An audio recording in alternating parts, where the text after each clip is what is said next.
by you and also the anchor, that we need to think on reducing our import dependence and how we can really do it. We will have to look within our own country. We'll have to become Atmanirbhar in actual sense. And nothing better than the biomass which we can use to make fuel, be it CBG, be it ethanol, or maybe green hydrogen in future. Well, Joshua, do you see any, data points supporting, what Mr. Deepak said here? I actually totally agree with what Mr. Balani was saying. It's very true. There's no one silver bullet, if we could have. I think India is very uniquely placed in that India would have a good mix of fuel efficient energies. And yes, he's right. There's quite a lot towards EV, especially the two-wheeler business. Between now and 2030, there'll be quite a push for it. The thing is, the total cost of ownership also plays a role in that.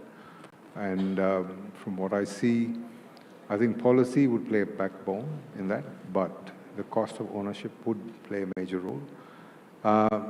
And another point I agree with you is that biofuels, yes, would play a key major role. They'd support where EV is there. And CNG would play a role again between now and 2030. They would stack up. So I see a good fuel mix, but especially in the two-wheeler sector, I see EV dominating. Vikram, you've ridden across 20 years. You've seen this industry grow. We've seen that shift. We've in terms of EVs, we are going 5% and beyond now. We are at that shift. What kind of fuel mixes do you predict for 2030? So, when we talk about the fuel mix, I'm looking at EVs being a part of it. We've obviously got the hybrids coming out and flex fuel vehicles, all of that. Hydrogen is the one that I feel will be not by 2030. I think that there's a lot more research that needs to go into hydrogen-driven, hydrogen-powered vehicles. But the mix will have to be with hybrids and EVs coming up, especially in the passenger vehicle segment. Okay, we've seen that, most of you agree that EVs are going to be kind of dominant. But if we talk about, will EV adoption, be driven more by policy incentives or purely by economics over the next 5 years? What's your take? Let's start with you, Joshua, this time. Yes, for you. Sorry. I think currently we are at a tipping point where I think it's between the policy and the economic push. You got the policy push, I'd rather, and say the economic pull. So the drivers, I see, in my view, it's shifting towards the tilt that we're looking at. But in the long term, I think the economics will play a role, especially looking at 2030s. Economics will play a role, in my view, yes. Mr. Deepak, do you agree with him on this? See, as far as the EV is concerned, I believe till date, EVs has been supported by extensive government support, both on the manufacturer side. For example, the manufacturers have realized or got incentives such as the CAFE norms, recognition of their credits, super credits in the CAFE norms, or be it on the GST norms, or be it basically on the incentives the government has provided, both in the taxes. So I believe similar kind of initiatives will have to be given to other clean pathways. So after giving so much of incentive to EV, today the status that in four-wheelers, we are only seeing 5% adoption, and in two-wheelers, it's only 10% adoption. So we don't see that incentives alone can play a major role in adoption of any pathway. It has to be supported by the infrastructure and the convenience of the consumer. I believe if perhaps EV is getting that kind of incentive, I believe the government also has to give supportive policies for a similar pathway. For example, flex fuel vehicles. Now, Maruti has launched a first flex fuel vehicle today. The cost of manufacturing of flex fuel is almost 75,000. That is, I'm talking about WagonR, 70,000 more than the normal ICE engine vehicle. So that really discourages the consumer. As a consumer, why should I buy a vehicle, a similar model, which is 75,000 expensive, especially in the price-sensitive market? So government has to look into providing similar kind of, I think it has to be more technology agnostic, but it has to be a clean pathway, and that is where I see the government supporting, and that is what we are making the case out of it. We are coming to flex fuel engines after this as well, so we would love to know more on that point of view as well. But Vikram, quickly on the EV front, last year we saw like a lot of OEMs come out with plenty of EVs. There are ICE to EVs there as well. What are the kind of trends that you are seeing? Is it more policy driven? Is it more consumer demand driven? What are you hearing? So I think when it comes to the trend of EV selling, yes, the subsidies have made a big play in that.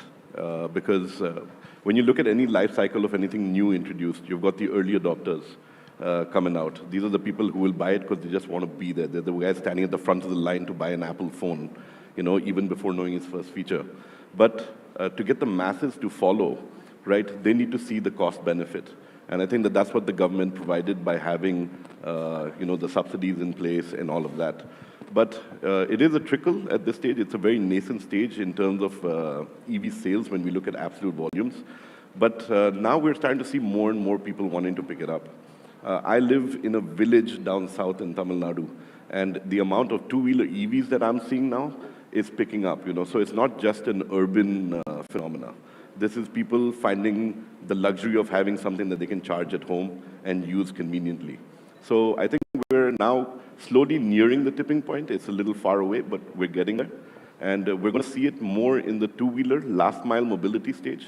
Passenger vehicles, I think, still have a little bit of catching up to do. Now, if I may continue with you, how significant a role can, flex fuel vehicles and biofuel play in reducing India's oil dependency? Because everybody in India has, for the past week, have been talking about, how we are reducing that dependency on natural oil, crude oil out there, and we saved about like 1.5 crore there as well. So where do you see, these flex fuel vehicle and biofuels? See, it's simple economics. We mix in a certain percentage of ethanol. We don't need to use that much of regular fuel.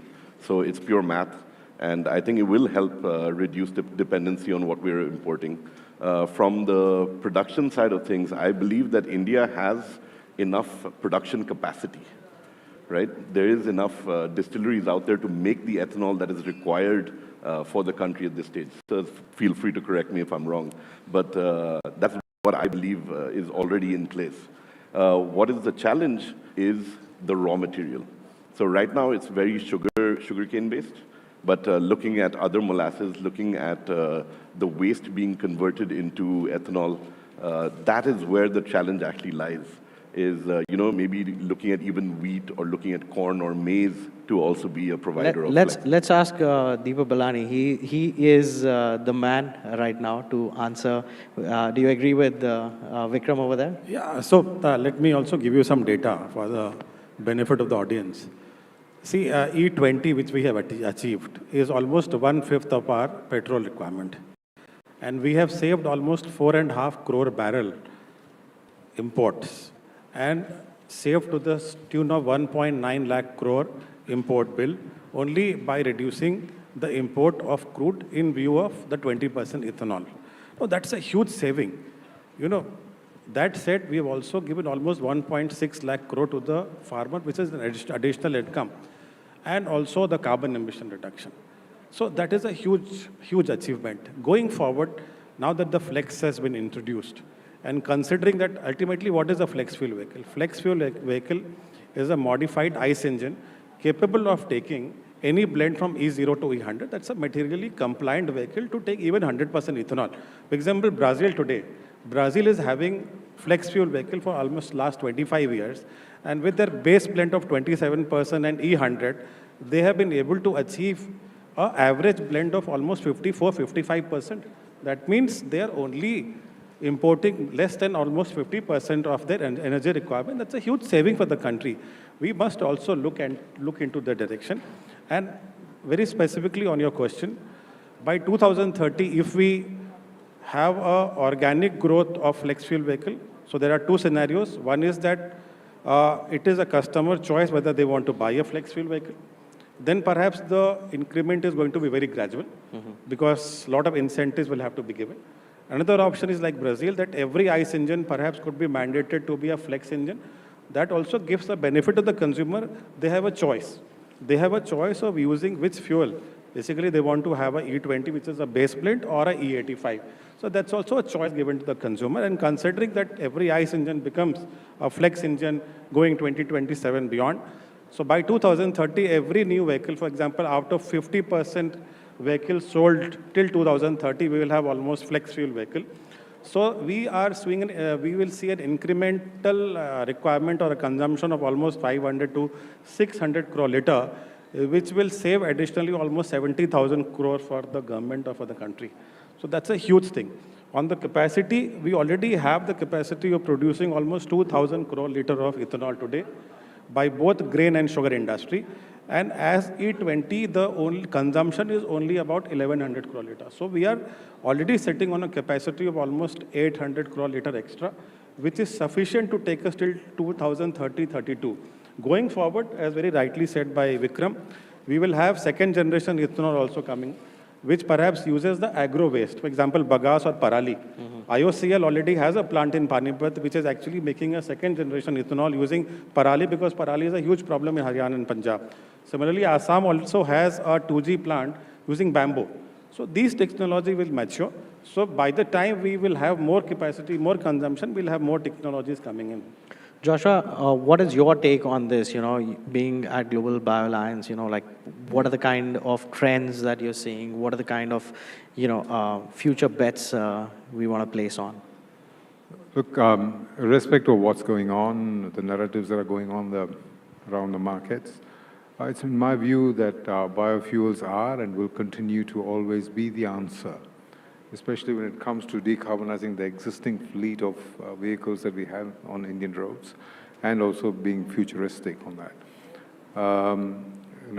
One of those things I was stunned the other day is every vehicle that uses blended fuels has 40% of its carbon emission decarbonizes by 40%, each vehicle. So that's the pathway to take. And, one last thing I would like to say is we spoke about, I think, was it Vikram? We spoke about how much, if we do have the capacity for it. In fact, we have excess capacity. India is a member state for our GBA, for our organization. And the advice I gave the Indian government the other day was ways and means of how you could look at not just exports, but as with E85 and E100 coming, it's important. We're also in talks with organizations and companies like Toyota in being able to establish best practice in terms of how you make it futuristic and agile. Now, Vikram over here talked about that the hydrogen, fuel might be a little too optimistic by the year 2030. But do you think that timeline is still optimistic, Mr. Deepak? I believe we are in a very nascent stage as far as the green hydrogen is concerned. I don't know whether we will be able to see some commercial production of green hydrogen specifically for the surface mobility by then, especially at a mass level. But having said that, if I talk about my industry, which is sugar industry and sugarcane industry, we have already done a pilot with Indian Institute of Sciences, Bangalore, and also VSI, Pune. And the sugar industry, the sugar cane itself has a very high amount of agro biomass, which is called bagasse. And bagasse is very rich in cellulose. And it is a very good feedstock to produce green hydrogen. And as far as the pilots are concerned, it is quite encouraging. We are getting very good results. The yields are very good. But then I said it is too early to maybe predict that by 2000 we will have the commercial production and the mass adoption of green hydrogen. We will have to see how the investments will have to be done. So I believe it will be there, but eventually it may take some years for the green hydrogen to be really taking shape. And government is taking specifically a lot of initiatives, and they've already have a national green hydrogen mission where they're also looking at various other feedstock for producing green hydrogen. So there are a lot of work which is happening, and I hope that it will be rolled out soon. Vikram, why did you say we are too optimistic about 2030? You think it's going to go beyond? Because, we've seen the government come out and roll things before time this year itself. Well, with hydrogen, there's a very unique challenge, and that is the safety of everybody on board and the vehicle and people nearby as well. Because having compressed hydrogen or having that hydrogen tank on board in the impact, in the event of an accident, what happens to it? Because as we all know, what hydrogen does, it explodes, right? Now, when everything is going fine, it's a wonderful system because, you're using fuel cell stacks, converting it, you literally get water as your exhaust, like drinkable water, literally. But it is the safety of the tank which is actually the biggest hurdle in moving towards hydrogen. So coming into the space over here, we've seen Cummins having, with the big trucks, they've tried hydrogen trucks there. BMW did an entire summit in Germany where they had hydrogen-powered BMW 7 Series over there. So we've seen it over and over again.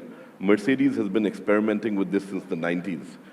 They had a Neckar project way back in '95. And they've all been trying this, but the hiccup and the only hurdle is how to make it safe. And I think that until they solve that, that's why I say that we're nowhere close to coming to that reality, which is why 2030 is too ambitious a timeline, whether anybody wants to push it early or not. It's not going to be like an ethanol rollout that came out a couple of years early. We'll come to ethanol rollout as well. But Joshua, quickly on hydrogen, do you think 2030 is too aggressive to see hydrogen here in India? Do you see 2030 being too aggressive a timeline for hydrogen? I think that would be a bit optimistic. Although we do see that the project is moving from paper to project. As you see, it is moving in the right direction. However, I think it's a bit more optimistic. The hard-to-abate areas like long-haul trucking, I see it moving a lot more. You'll see a lot more manifestation by 2030 into the hard-to-abate sectors. But generally, if you're looking at fuel cell cars, I'd be a bit more optimistic towards that. I don't see it happening much. So nobody on this panel is buying that we are going to see hydrogen vehicles by 2030. But talking about aggressively pushing, India has aggressively pushed E20. There's no doubt about that. Now, have consumer experienced the benefit that policymaker envisioned? That's like the burning question for the past 2 weeks. Let me start with you on this, Deepak. Good, a very good question, because we are seeing a lot of, suddenly E20 is in huge focus. We must realize that E20 is being used for last 1.5 years, and this is not new. And the noise is very new. Noise is only 2 weeks or 3 weeks old. Having said that, great benefits, I believe one has to also see at the benefits, and one has to rely on facts and science. Octane number of ethanol is much higher. The octane number of, this is a RON, is almost 108.5. While pure petrol is almost 85. More octane number means there is a better anti-knocking properties, there is better compression, the efficiency is better, the drivability is better. A few months back, government was actually providing a higher octane petrol at almost 4 to 5 rupees expensive. Now from 1st of April, government has mandated that any petrol which is dispensed will be RON 95, which is almost like compensating them for 4 to 5 rupees, which was anyway higher than that. Having said that, this has also contributed hugely in reduction of particulate matter. We know what happens to Delhi. In December, we all find a good reason to escape from Delhi, primarily because of the pollution. In terms of reduction of particulate matter or NOx, SOx, it has contributed to a very large extent. It is a zero carbon emission fuel. That means during the crop, whatever carbon it absorbs, and that is the equal carbon it releases. So it is a net carbon emission fuel. So in terms of benefit, there's a huge benefit what we have seen. And having said that, this 20% ethanol has given government a cushion in terms of maneuvering the price. Since last 4 months, since the West Asia crisis started, when the crude went up from $65 to almost $120, and perhaps the spot prices, the contract prices went to almost $150, the increase in the petrol price could have been more than what government actually increased. So that was, I believe, was cushioned primarily because we have that 20% dependence on our own fuel. And that is how the government was able to manage the fuel price increase. If you compare our country with any other country, even neighboring country, the kind of increase in the petrol prices because of this crisis, West Asia crisis, was much higher than what we actually did. So we have to give compliments to the government into strategies on specifically ethanol and how they really manage the entire scenario, and ethanol was one of the reasons. So, Vikram, do you agree with Mr. Deepak about this? Because, see, we've been hearing a lot of chatter. You know, there's a lot of chatter on social media as well, some true, some false. Do you agree on it? I'm glad you brought up social media because I think that that is the prime culprit behind this entire E20 crisis that we're seeing in the country right now. It is all, to me, it's baseless claims. When an influencer gets up there and claims that his Mercedes is giving him 17 kilometers to the liter, that's the first question in my head. Which Mercedes gives you that mileage in the first place? Well, a diesel one does. I know about that, but yeah. You know, Yeah. and jokes apart, at the end of the day, we're looking at a fuel rollout. We're in a transitional phase. You know, we've had E20 now at our pumps for a year and a half, and this is just the transition that we're going through. A lot of manufacturers have been giving us E20 vehicles, from 2023 definitely, and some from even before that. So we shouldn't even be seeing a lot of these complaints that these people are so-called making up and putting out there. I believe, sir, we spoke about service, that Maruti had given you some details on the service of vehicles running on E20 fuel and all the claims about the wear and tear of those parts. You know, I would really like you to actually add to that. Yeah, so recently, I think after all the noise of engine damage, the Maruti clarified very recently that out of almost 3 crore vehicles, almost 1.5 crore vehicles were older vehicles, which were not materially compliant, but E10 vehicles. And they have not found even one problem in any vehicle because of E20. And that was clearly said by a very senior official during the press conference which they did. So, I mean, believing some of these things, as I said, we must believe the science. We are all educated people, and we must believe in science and hard facts rather than the misinformation. Joshua, what about you? Do you think, the rollout was in haste, or like it could have waited a little? So both my fellow panelists have covered most of what I was going to say anyways. Maruti was the latest example, with 3 crore vehicles being tested and not even one, any major issue that they have noticed. What's important is, I know there are a few of us here, both here and in the audience, who believe in advocacy. I think advocacy is very important. Data speaks. We always say analytics speak into advocacy. So when there is negative narratives going around, the important thing would be a program like this is important, NDTV, what you're doing. This speaks into the advocacy of what shouldn't be happening around. And I do agree about 3 to 5% dip in mileage is accepted around. Everybody accepts that. But overall, when you compare to what these two gentlemen said and what's believed around, that's not major. And I think in just common terms, it's not true when you say that it's going to have major detrimental effects on your spare parts or your parts in the vehicle at all. Now, if I may, we've clearly defined that environmentally it's, a sustainable fuel. We are saving on economic costs there as well. According to you, how can India ensure that ethanol expansion remains, environmentally sustainable, Joshua? Sorry, I didn't get the last bit. How can we ensure that ethanol rollout remains, environmentally sustainable here for India? What's stable? Environmentally sustainable. Right.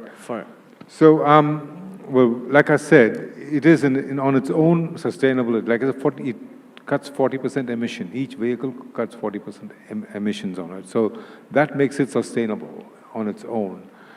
I think what needs to happen is that sustainability message needs to be taken across India. And I'm so glad and heartened to hear actually if a village down south can start reaping the benefits. The environmental benefits, the sustainability aspect of these vehicles need to be carried out. And again, it goes back to advocacy. And I'm so delighted that NDTV is able to do that today.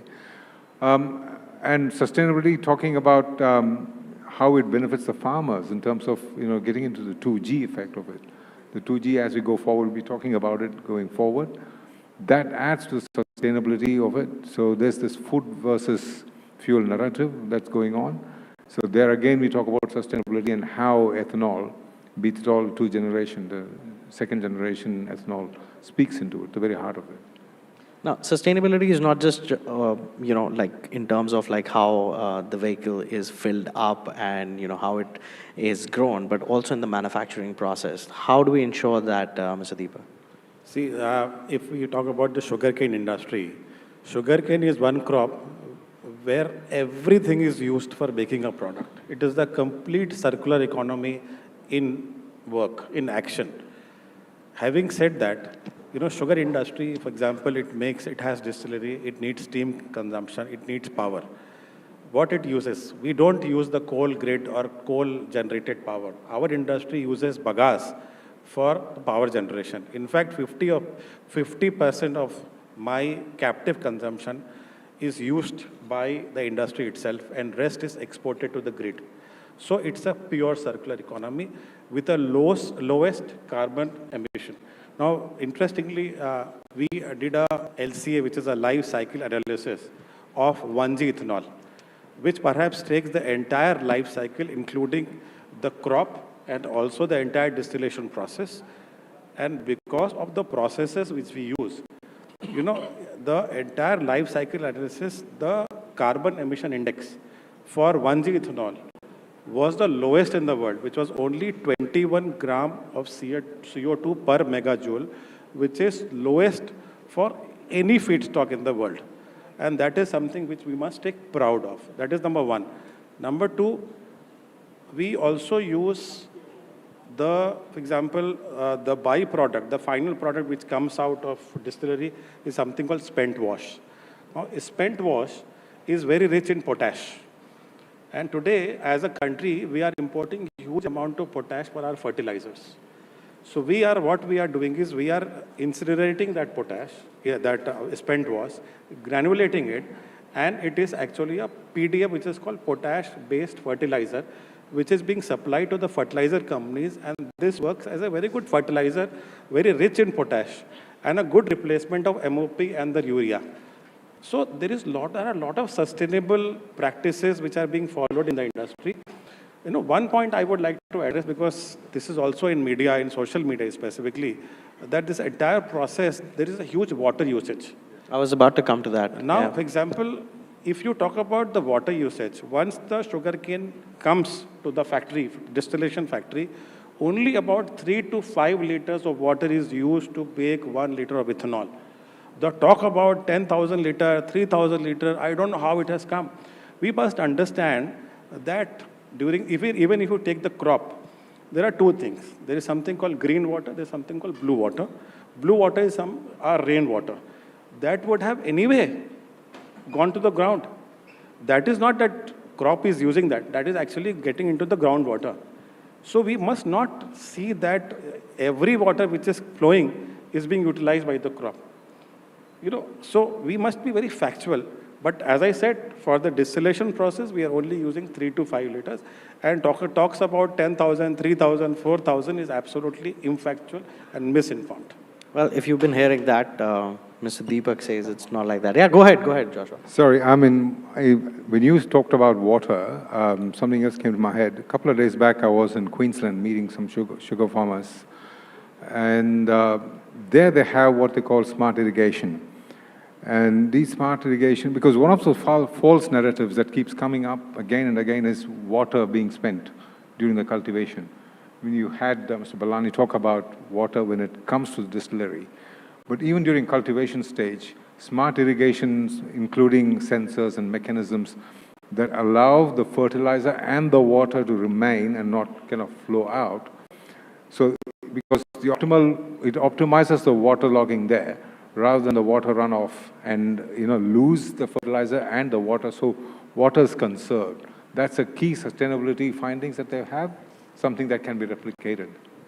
What about you, Vikram? What do you think can be done more in terms of sustainably rolling out ethanol in India? Actually, Sir stole the words right out of my mouth. I was going to actually talk about it from the farming sector, because when you look at where the journey for ethanol starts, it starts in the farms. India is an agricultural-based economy, and we really need to actually look at incentives over there as well to help. I live in a farming belt. We do a lot of sugarcane, a lot of rice in that area. And I know the struggles of what the farmers go through trying to get an incentive. is not as simple as it's made out to be. So a lot of focus in simplifying that, making it better, bringing in higher-end technologies. We've seen brilliant farming technologies across the globe where water consumption can really come down to a really minimal amount. But sadly, we still work on flood irrigation for a lot of our crops because it's a wastage of water, but it's cheaper for the farmer to do. So, if there's more incentives on what we can get into the farming sector in terms of tech, farm tech would actually solve a lot of this water problem and what people are talking about in terms of consumption, just for rice paddies as well as for sugarcane. Yeah, go ahead, go ahead. Yeah, interestingly, very nice point made by Vikram and Ashwa. In fact, some of these water management techniques, for example, government is extensively promoting drip irrigation. I'm very happy to say that Maharashtra and Karnataka, which are one of the largest states for sugar industry, they were almost, the entire area is mainly dependent on the rainwater. But almost 30% now the area has been brought under the drip irrigation and micro irrigation facility. But having said that, I agree with Vikram that we must come forward. We have to have better systems to provide these technologies, provide this solution to the farmers. We have to reach with easier methods. For example, if there is government is providing incentives, we have to make sure that incentives are actually reaching the farmer so that they will adopt.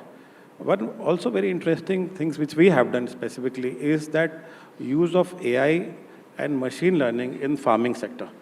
Now, Maharashtra and UP, we are now doing a lot of pilots with weather stations and IoT devices, which perhaps gives another angle to the entire farming techniques by which you can actually save water. Because what happens a lot of times, farmers don't know whether the soil actually requires the water or not.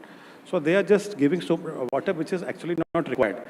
In terms of measuring the moisture of the soil, in terms of predicting what is going to happen. So a lot of these technologies are being used to make even farming very sustainable. Well, I think our panel over here is very pro sustainability. But yes, that's a different topic, different day for us. But thank you, gentlemen, for joining us on this discussion. Thank you for being here on the AutoMate, the Fuel and Future Summit 2026, and thank you for your time here as well. Thank you.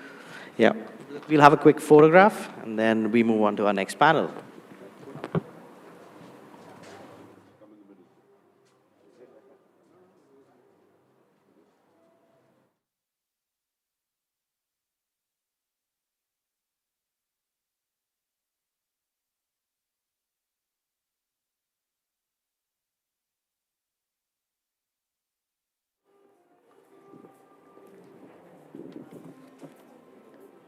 Thank you so much, gentlemen.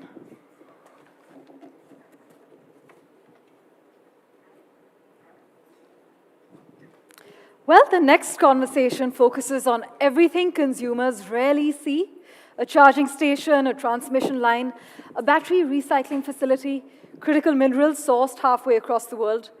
Because every electric vehicle ultimately depends on an invisible ecosystem working flawlessly behind it. But can India's grid keep pace with electrification? Can supply chains remain resilient in an increasingly uncertain geopolitical landscape? And as subsidies gradually taper, can the economics stand on their own? Well, let's explore these questions with our next panel. I'd now like to invite Ratin Kukreja, Lead Advisor, Energy India Environmental Defense Fund, Ritika Jain Ahuja, the Chief Operating Officer, Big Boy Toys, and Ashish Tandon, Global Head, Customer Excellence, Euler Motors, with my colleague Gauri Dwivedi.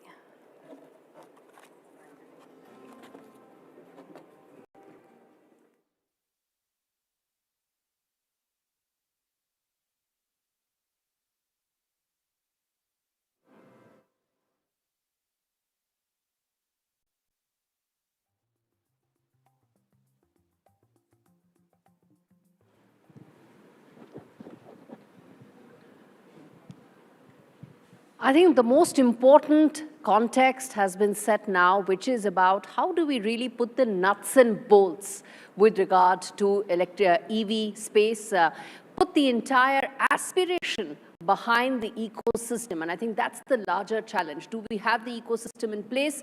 How long will it take for us to really get it going? And most importantly, the key challenges before all of this comes together. And I think that's the most important aspect of this entire conversation. Thank you so much, all of you, for joining me. Let me first start by talking about, I think, the one issue that everybody's been focused on, which is around readiness of electric vehicles. There's been a lot of focus around it. But how ready are we when it comes to electric vehicles? Are we giving enough attention to power grid, to the battery ecosystem, to the supply chains? Again, putting all of this together, I think that's the single most important aspect. Let me start by asking all of you just that. Take a moment, all of you.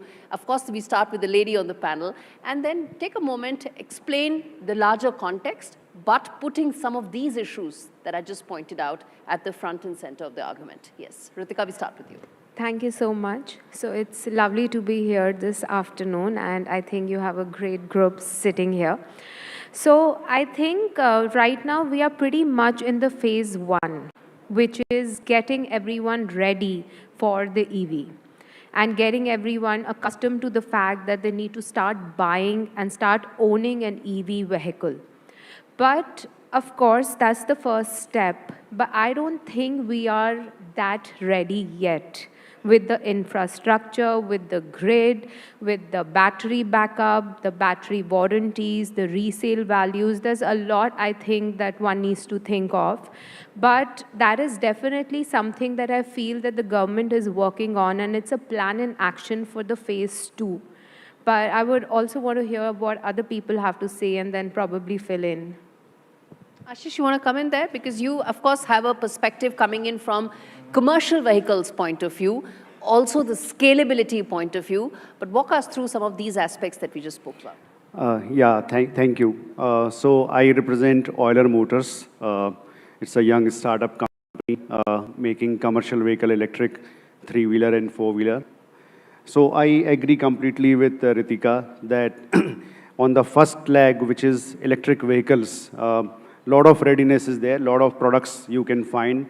Last 4-5 years, electrification pace in the country across segments, whether it is cars or 2-wheelers, 3-wheelers, 4-wheelers, especially in commercials, except for big trucks, most of the categories are now seeing that vehicles are ready. At least four or five manufacturers are available, and good products are coming.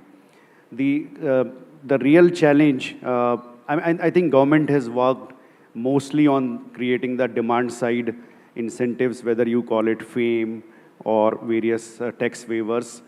However, as far as the grid is concerned, that still is red for us.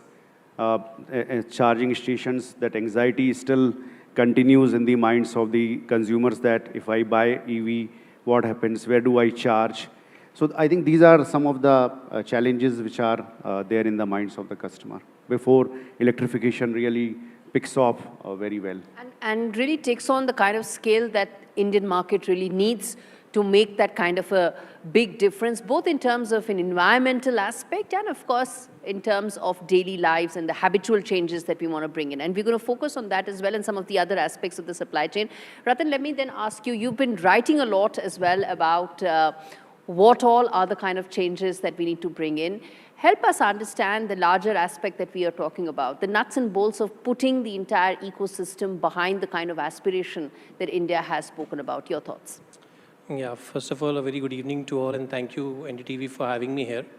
Getting into the question, I think so far a lot of emphasis and focus has been on increasing the vehicle count. That is, we need to increase the electric vehicle penetration. But setting up the entire ecosystem needs a lot more elements.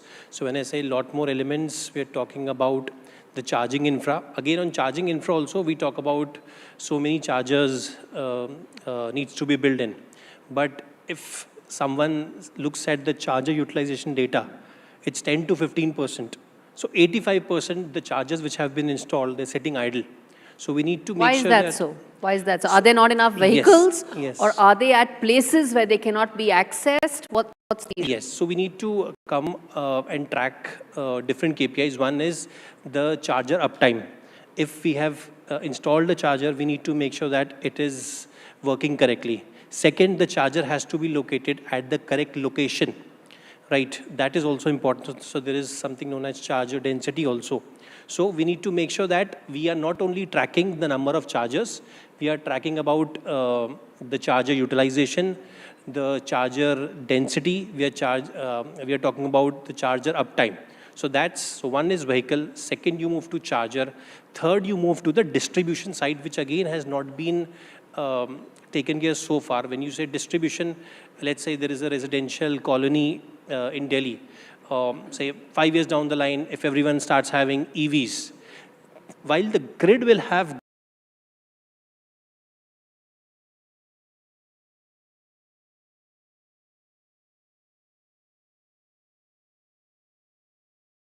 electricity which is available, but the local distribution transformer does not has the capacity to make sure that at night when so many vehicles, they put on their chargers, that transformer can take that load. So this is where DISCOM has a role to play.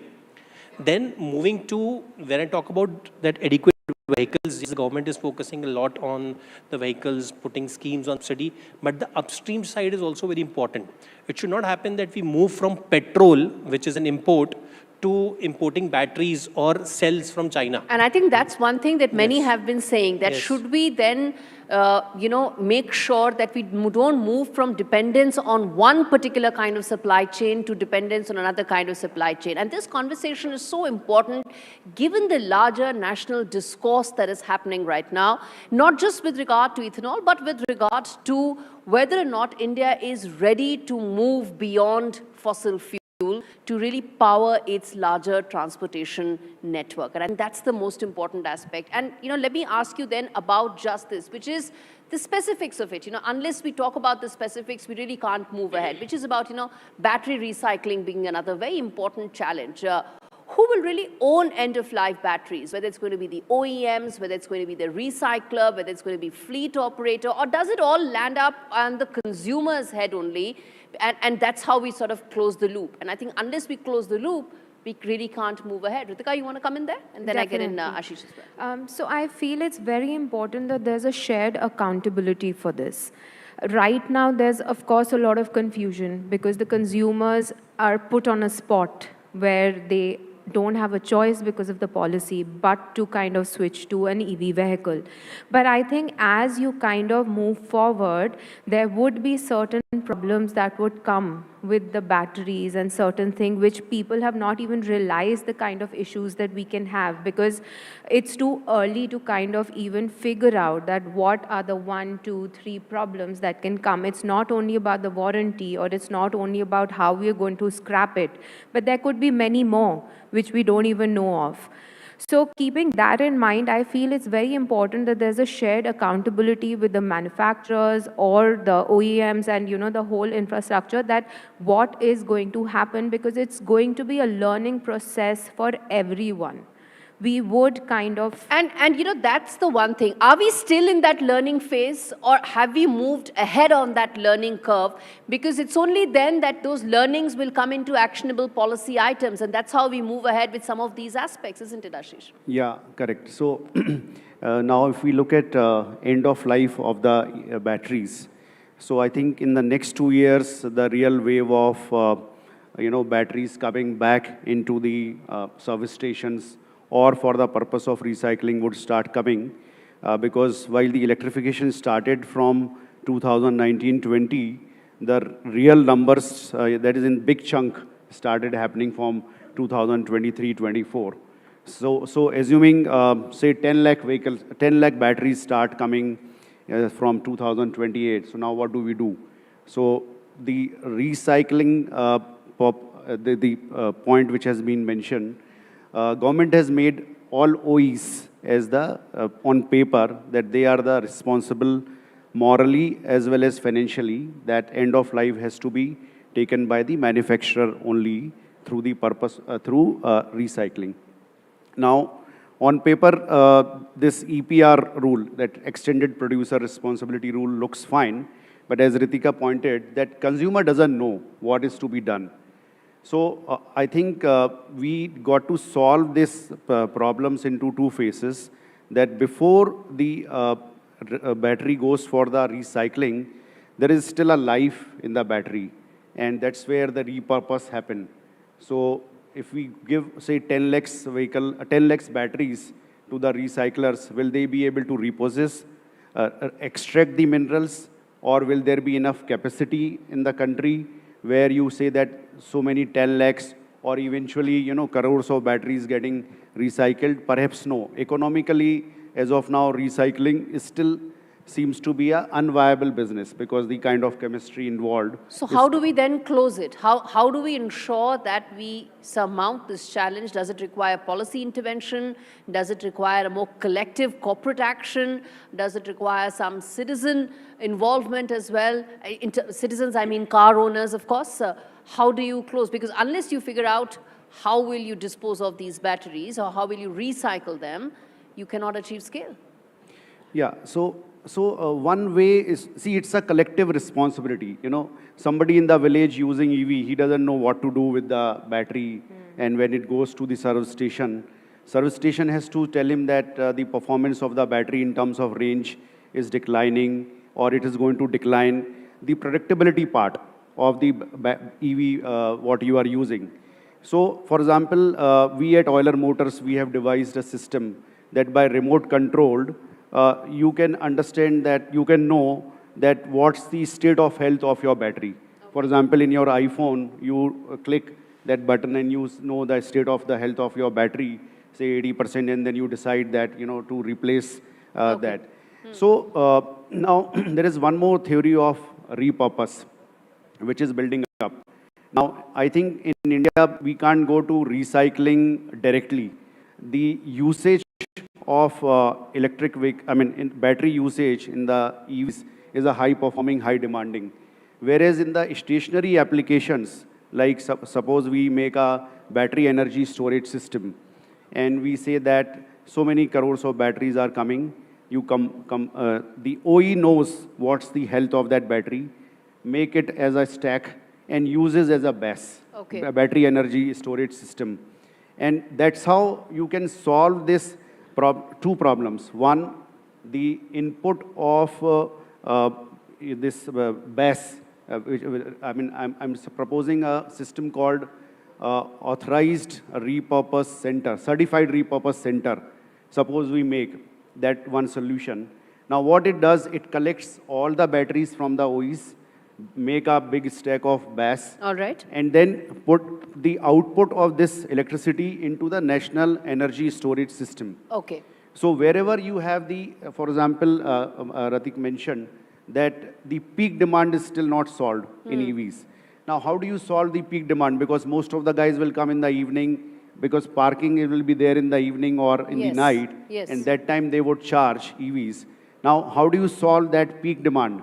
So therefore, all these stressed power substation, if you have these kind of BESS, which is located in all the advanced countries, you see the BESS is coming, battery energy storage system, people are building for critical infrastructure. Similarly, here also, for example, Delhi itself said that they were using only 20 megawatt and now it is going to 300. Hold that thought, because that's an important point you made. But you also made a reference about Delhi.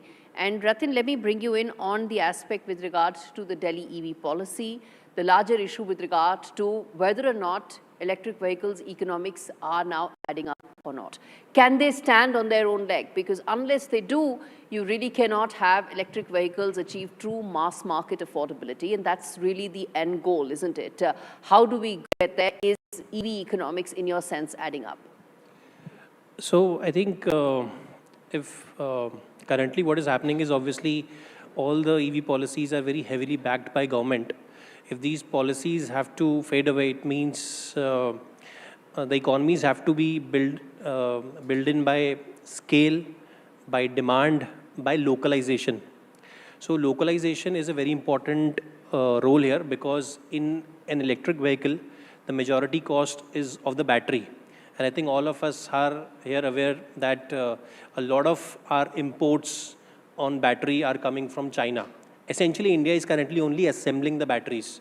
with regards to cell manufacturing, I think there is hardly 1 gigawatt hour, which is from the recent PLI schemes that has got commissioned. But everything we are still importing.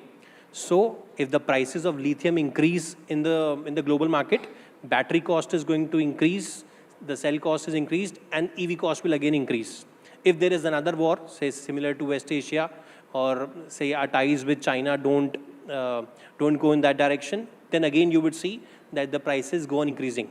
So this is where localization has to come in. I think the PLI scheme that the government had introduced for local cell manufacturing was a good step, but due to certain reasons, it has not taken at the pace as it should have been. Why hasn't PLI taken off? It has taken off in specific sectors. What about this sector? What is the gap? So if you look at the 3 companies which were awarded this contract, they were not the conventional companies like Exide and Amaraja. Those were different companies because the government had put in clauses of DVA, that is domestic value added percentage, wherein certain companies had quoted ambitious plan and now are struggling to meet that. So I think if we want to scale our own battery manufacturing ecosystem, we need to slightly tone down these PLI. So I think they had mentioned about 25% to get the first tranche out. That has to come to 10 to 15%. In order to reduce the import also, we need to go in a way that how we went for solar. So solar, in how did we reduce the import? We introduced BCD, that is basic custom duty. That is, you need to make sure that you are giving preference to domestic suppliers. And we start with 10, 15%, then we go to 25, and then 30, 40, 45. That's how it will go in phases. So you are saying that learnings from solar and India's solar experience is what we should be using here as well. Absolutely. Is it replicable? Yes, absolutely. It's perfectly replicable. It is a combination of PLI, that is the PLI for module manufacturing versus PLI for cell manufacturing in this case. Okay. There was something known as ALMM. I think some of you will be aware about this, the approved list of models and manufacturers. So this is a list which was given for the solar industry. So similar is the way that we have to go for battery. Battery recycling has a slighter advantage here because the oil that we burn, that we import, it goes away the next day. But battery stays till, say, 8 or 9 years. Okay. So that import dependency is in a way better because petrol we will have to import daily. But battery, okay, it's a one-time import. We are importing during the vehicle. And also it can be recycled. So it will stay with the economy for decades. So it is certainly better to move from petrol to electrify in these 2 arguments, that the battery is a one-time import. Secondly, through recycling, it stays in the economy for decades. Okay. But as I said, we need to build that battery supply chain, which is not currently there. Okay.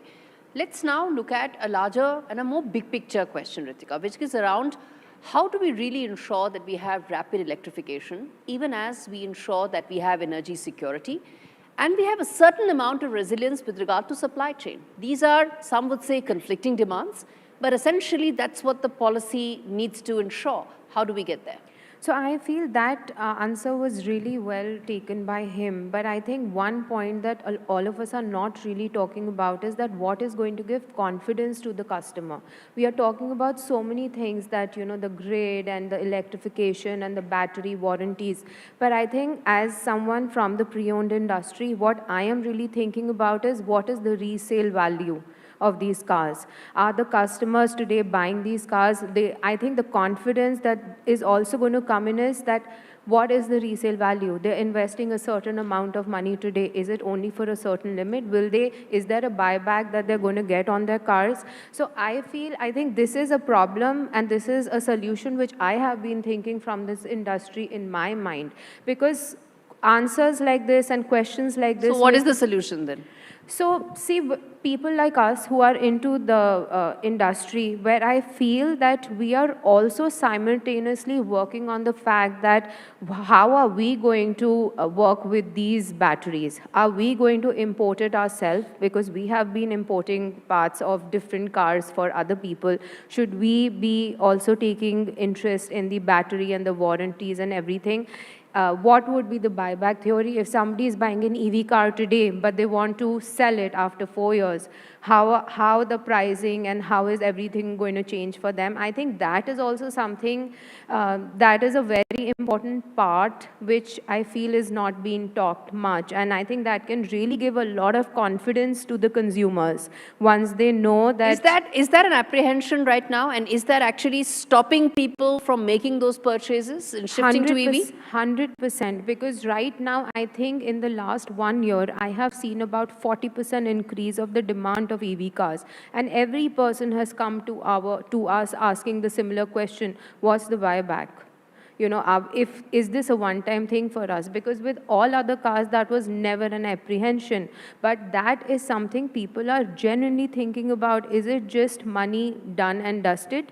You know, I see a lot of young people in the audience here, and I'm sure a lot of them would be, you know, going to be owners of fantastic cars that your company sells. And being that as a major consideration, addressing that, providing the confidence to owners, I think could really plug the gap. But is that enough, again, is an important aspect. Because, you know, when you talk about EV goals for India, there are two parallel tracks. One is the consumer aspect, the retail aspect, and second is the mass electrification, rapid transport that needs to run on EVs. Because let's face it, that is where a bulk of our consumption is coming from, you know, when you talk about fossil fuels. And let's now also talk from the point of view of the customer. And this is a question I asked Kritika to you first and then to the others as well, which is that, you know, you have an EV owner who plugs in their car every night, expecting that there will be power that will be available. By 2030, the next couple of years, can we then have that kind of a guarantee that tens of millions of EV users would be able to charge their vehicles without really pulling the grid down or straining it and ensuring? Because when you talk about confidence, there are two aspects. Resale of the vehicle is one aspect. Second, and probably the equally important aspect, is the confidence that you can go ahead, you, your neighbor, your friends, everybody can be using the grid simultaneously. That availability of power is, I think, equally important. It is very, very important, and I would say that I have kind of faced this issue myself, and I think it is something that we really need to work on. So I myself use an EV car, so I'm a big fan of iX. I use that, and I put that small charging station in my house, thinking that it's going to be so easy for me to handle this. But honestly, one day I decided I'm going to go. It was a road trip, and it was a nightmare, because stopping at certain dhabas for charging my car. And Ratin made that reference in the beginning, right? That 85% are not used because most of them are at places which are not accessible. No, and then there are ones which you Google and you figure out, okay, these are the points, and then they're not working.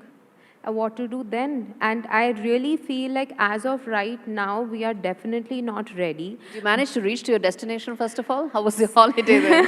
I managed to reach, but coming back was a problem. So I feel that, you know, there are, of course, a lot of things that we need to think with this new culture coming in. The government is definitely trying to make us EV ready with the sustainability and talking about future ready with the EV policy, which just came in 1st of July, planning things till 2030. But I think there's a lot to do. Ashish, you want to come in there on the aspect about the, you know, by 2030, the big pieces that need to fall in place first?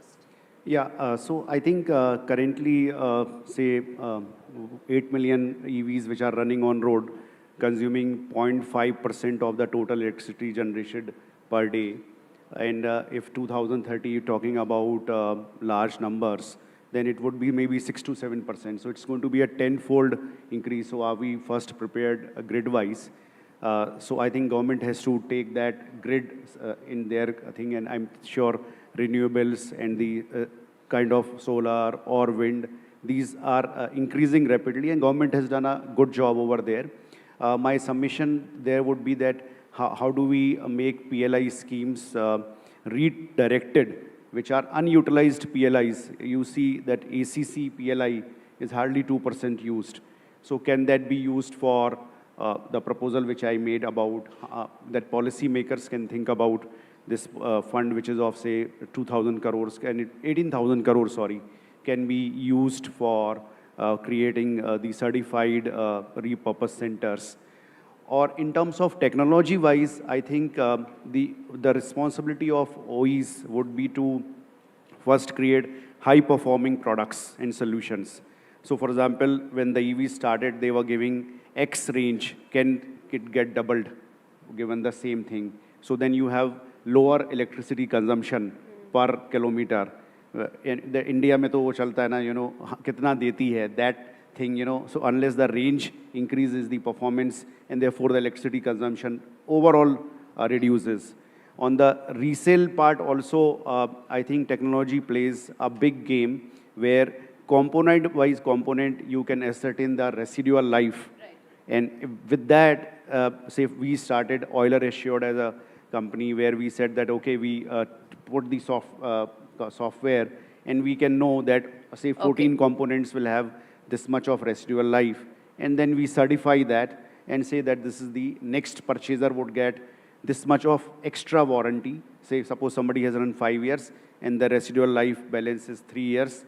So I give that certification, and with that, the residual life from OE side, it goes up. Okay. That's an important aspect of how you sort of, plug the gaps there. Ratin, let me give you the final word here in terms of the larger mobility roadmap. We've talked about several aspects, the consumer aspect to it, the rapid electrification goal, commercial vehicles aspect to it. How does all of this come together when you talk about the mobility roadmap, let's say by 2030, by 2035, given all that is happening around us, given a national discourse to be able to rid ourselves about the dependence that we have with regard to crude oil, how do you sort of see that mobility roadmap?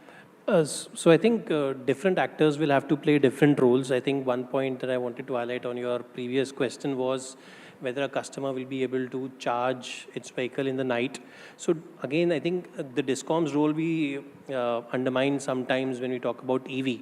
Typically, the government and the DISCOMs will, over a period of time, move to time-of-day tariffs because solar is available during the daytime. And if we put in the peak load in the evening, then that becomes problems on the local transformers. So what is going to happen in going forward is, as we penetrate deeply in EVs, there will be time-of-day tariffs. That is, electricity will be slightly more cheaper during the daytime because then that's what is abundance rather than going for storage. So that is why the users are able to charge their vehicles at the workplaces also and not just at their homes.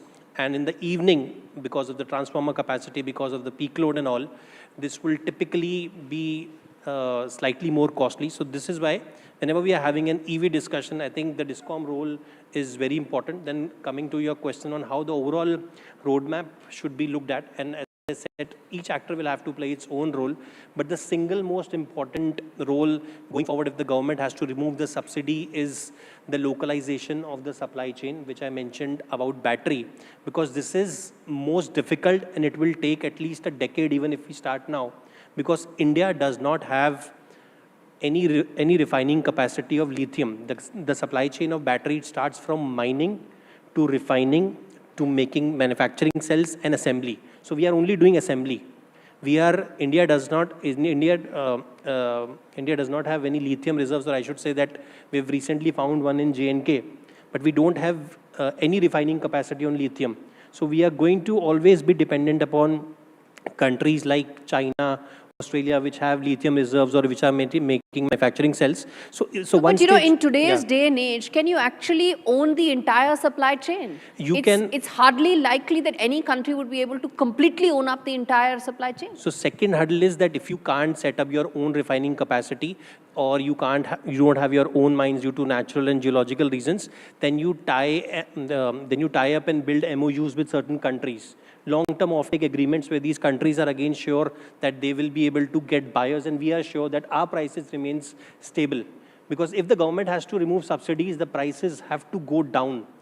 It cannot be, say, subjected to volatile or geopolitical reasons. So then long-term partnerships, plus the government has this National Critical Mineral Mission, which was launched last year to make sure that we are able to build that refining capacity. So all of this is a part of that. If you're able to solve the battery part, the vehicle part, we have cracked a little. Charger, I don't think so. It is very difficult. It is more of putting it up on a strategy. And the distribution segment, which, as I said, it has to be a combination of managing the peak load through time of day tariffs. I think each actor has to play their own roles to make sure that we have a very smooth ecosystem. This is what I would say. Lots of moving parts to the entire mobility puzzle, but as they say, the time to actually be able to implement this is now. Given the kind of policy push that is now being made in terms of ensuring alternate fuels, alternate mobility roadmaps are identified sooner than later. There are geopolitical concerns, but there are also national objectives to that as well. How soon we get there, which of these paths we are going to be able to address the first through policy interventions and those that will actually come in through private investment is really a billion-dollar question. Completely timed out. Thank you so much, all of you, for joining me on this fascinating discussion. Let's see where this takes us going forward. Thank you so much. Thank you. Great. Let's get a picture, please.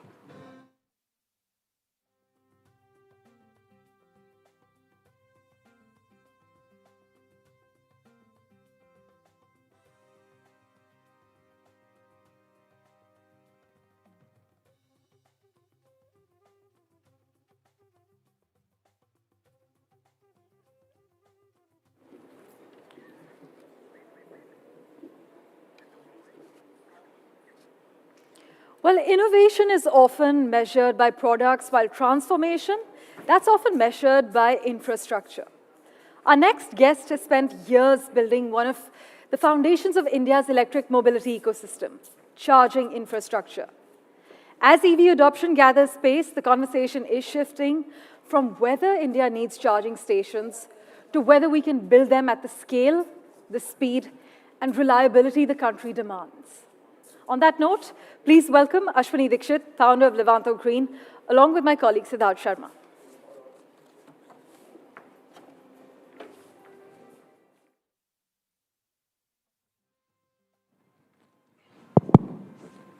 All right.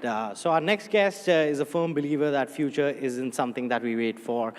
You know, it's something we built with more than 2 decades of entrepreneurial experiences. Ashwini Dikshit founded Levanto Green with a simple but powerful vision to create the charging infrastructure that will support India's electric mobility future. Today, Levanto Green has a growing presence across the country and is helping making EV adoption more practical, accessible, and sustainable. The company operates more than 100 charging stations across 20+ cities. It's working towards nationwide networks that will help our India's transition to cleaner, more sustainable mobility. Please welcome Ashwini Dikshit, founder of Levanto Green. May we have a big round of applause, please.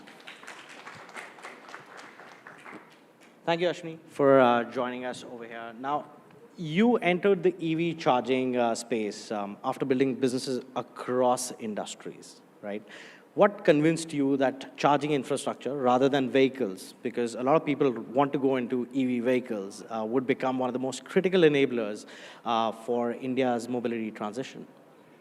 Thank you so much, Siddharth, giving me that much ये platform दिया आपने मुझे. Are you comfortable with him? मैं feelings दे सकूँगा आपको. अरे हाँ, बिल्कुल. अभी रितिका की बात सुन रहा था, मैंने देखा कि वो परेशान हो गई हाईवे पे. शायद ऐसी कुछ प्रॉब्लम रही होगी जो हम ईवी चार्जिंग स्टेशन का एक इकोसिस्टम को प्लान करके लेके आए हैं. एंड होपफुली ये मान रहे हैं कि हम 2030 तक वो चीज़ें ठीक कर देंगे हैं जिसकी कमी अभी है. वी हैव अराउंड अगर आप बोल रहे हो मुझसे कि मैंने ईवी व्हीकल्स की जगह पे इकोसिस्टम पे क्यों नहीं लिया, तो एक बहुत लंबी जर्नी है. 2021 में जब कोविड का टाइम था, उस समय जब सबकी गाड़ियाँ अंदर थी, तब मुझे ये आइडिया आया कि देखो क्या पोल्यूशन जितना बच रहा है और जितनी चीज़ें हो रही हैं, अगर हम इसमें कुछ कर सकते हैं, ग्रीन एनर्जी के लिए कुछ कर सकते हैं, तो ये मौका सबसे अच्छा है. तो उसी समय डिसाइड कर लिया था कि अगर कोविड के बाद बचेंगे तो डेफिनेटली हम ईवी में जाएंगे.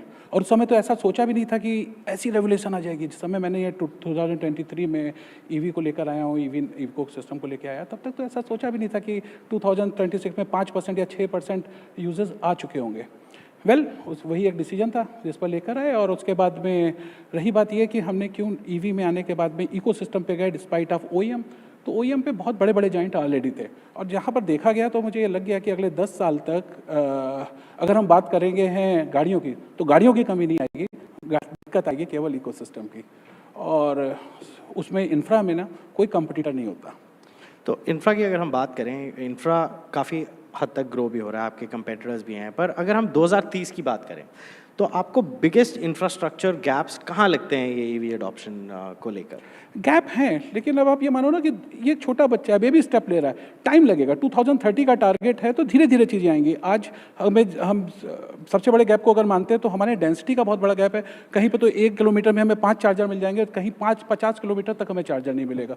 और दूसरी बात है, जहाँ पे चार्जर मिल जाता है ना, वो चल रहा है या नहीं चल रहा है, वो सबसे ज़्यादा दिक्कत वाली बात है। हाईवे पर यह प्रॉब्लम है, लेकिन जैसे कि अभी आशीष से बात हो रही थी, हम लोग जो आगे प्लान कर रहे हैं वो बेस सिस्टम का ही है। हाईवे पे ग्रिड की प्रॉब्लम है, और उस ग्रिड की प्रॉब्लम के लिए हम सोलर के साथ में बेस सिस्टम के साथ आ रहे हैं।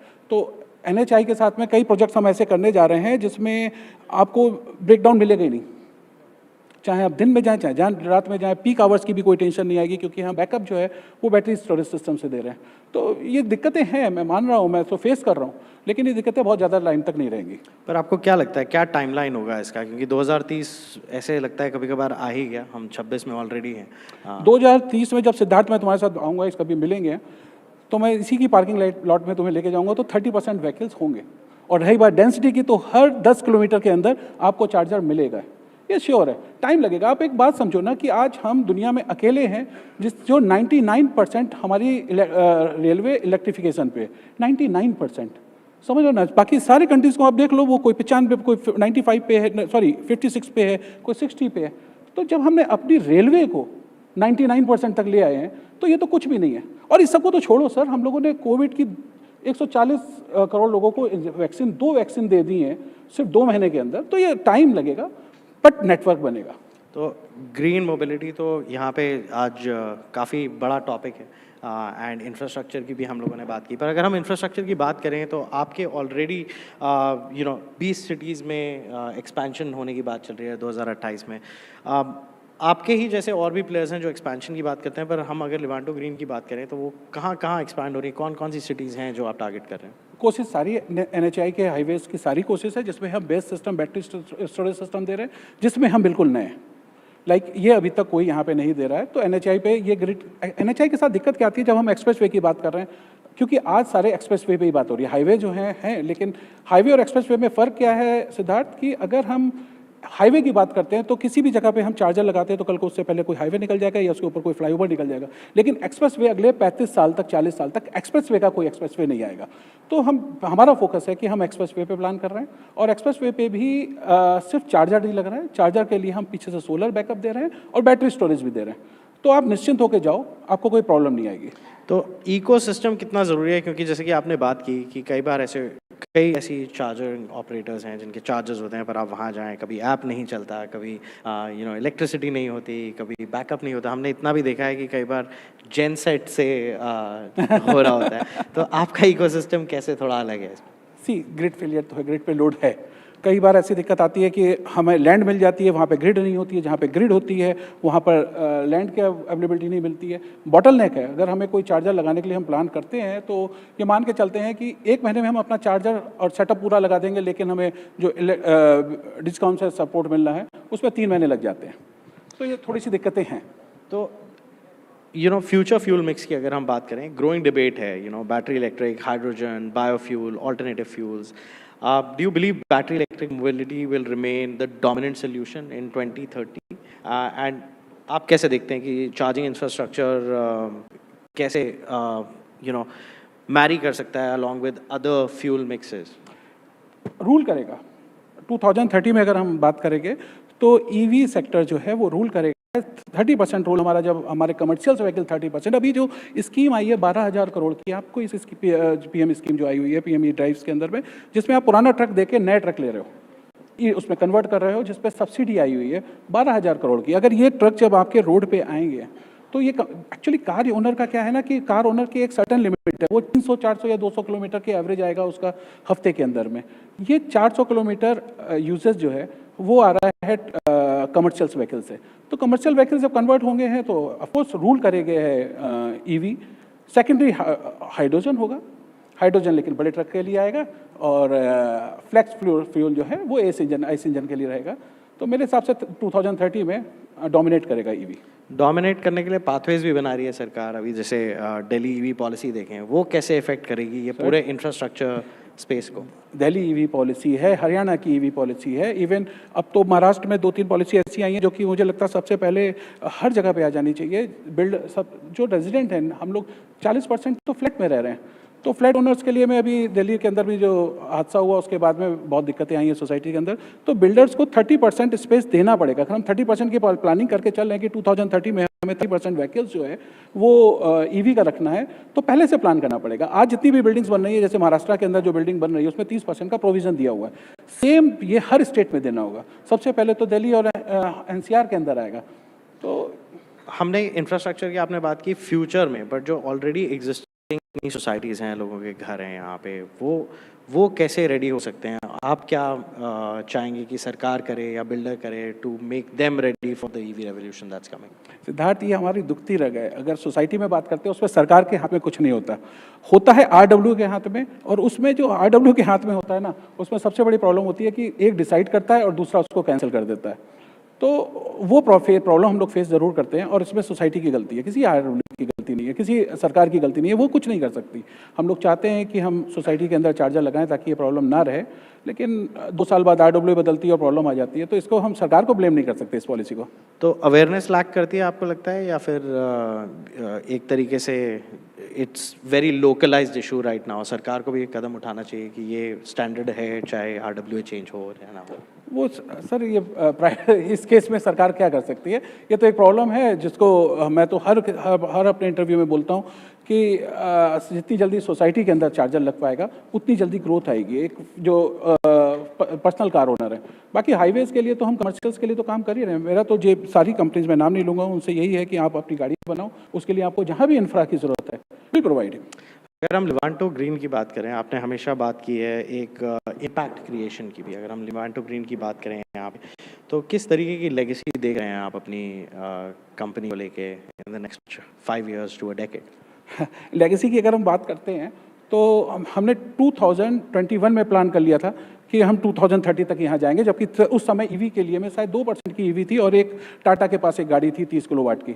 मैंने तब प्लान किया था कि हम क्लीन एनर्जी और ग्रीन एनर्जी पे काम करेंगे, तो लिवांतो उस पर काम करता चला आ रहा है, और ये मान के चल रहे हैं कि हम 2030 तक 5000 चार्जर पब्लिक चार्जर लगा देंगे। एंड ओईएम के लिए तो हम सेटअप बनाते हैं, वो तो बनाकर देते ही रहेंगे। तो मतलब लेगेसी तो चार्जेस की आपने बात की, बट ओवरऑल बिग पिक्चर में आप कभी सोचेंगे कि मूव बियॉन्ड इंफ्रास्ट्रक्चर करने की? इंफ्रा ही तैयार कर रहे हैं, और आगे भी लिवांतो ग्रीन ईवी के लिए इंफ्रा तैयार करता रहेगा। Core focus is the infra, core focus आपका इंफ्रा। एज आई सेड ना कि हम जब ओईएम में प्लान कर रहे थे अपना कि हम इंपोर्ट करें, कि हम असेंबल करें या हम खुद बनाएं ओईएम में, और उसके बाद मुझे लगा कि ओईएम के लिए में तो मेरे पास शायद सर्टन लिमिटेशन रहेगी। अगर हम बात करते हैं सीपीओ की और चार्जर नेटवर्क तैयार करते हैं, तो इसमें हमारे जैसे 5, 10, 50, 100, 1000 प्लेयर आते हैं, तो कंपटीशन होता है, कोई दिक्कत नहीं आएगी, क्योंकि कश्मीर से कनेक्ट करना है। Siddharth, infrastructure definitely pain point है इंडिया में in terms of E adoption, थोड़ा सी हिचक भी होती है कंज्यूमर को लेने में।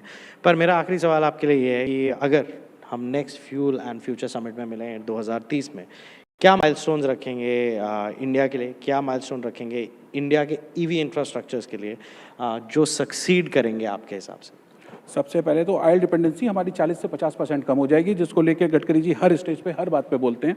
और जो मोदी जी का टारगेट है 2030 तक 30% कमर्शियल व्हीकल और 30% पर्सनल व्हीकल, ये हो चुका होगा, और 10 किलोमीटर के अंदर में आपको एक चार्जर मिलेगा, और हाईवे पर अगर आप जाओगे हो तो चार्जर मिलेगा भी और चलता हुआ भी मिलेगा, जैसा नेक्स्ट टाइम रितिका को प्रॉब्लम नहीं आएगी।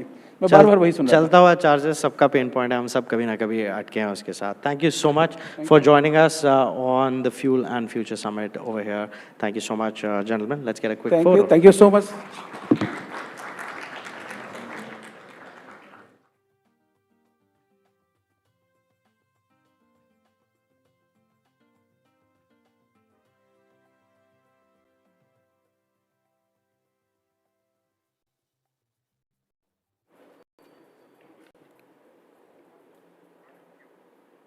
Well, technology really transforms every sector simultaneously.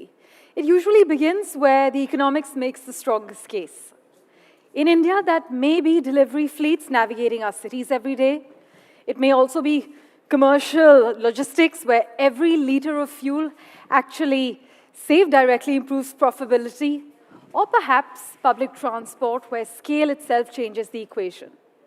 So the question isn't simply which technology succeeds, it's where India will witness the transition first. Let's now hear from leaders building that future every day. We have Sachin JKS Haritash, founder and CEO, Maven, director of Chetak Logistics Limited, Sharvari Patki, also joining us, director, Electric Mobility and Global South Partnerships, WRI India, and Dr. Uday Narang, founder and chairman, Omega Seki Mobility, with NDTV's Ankur Taneja.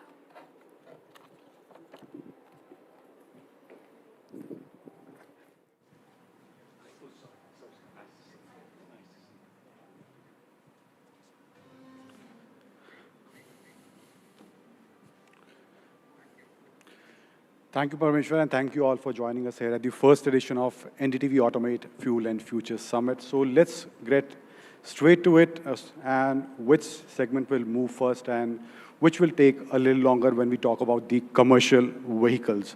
Sachin, let me start with you. You come from a logistics business. You probably see this very differently from someone who's just looking at vehicle sales number.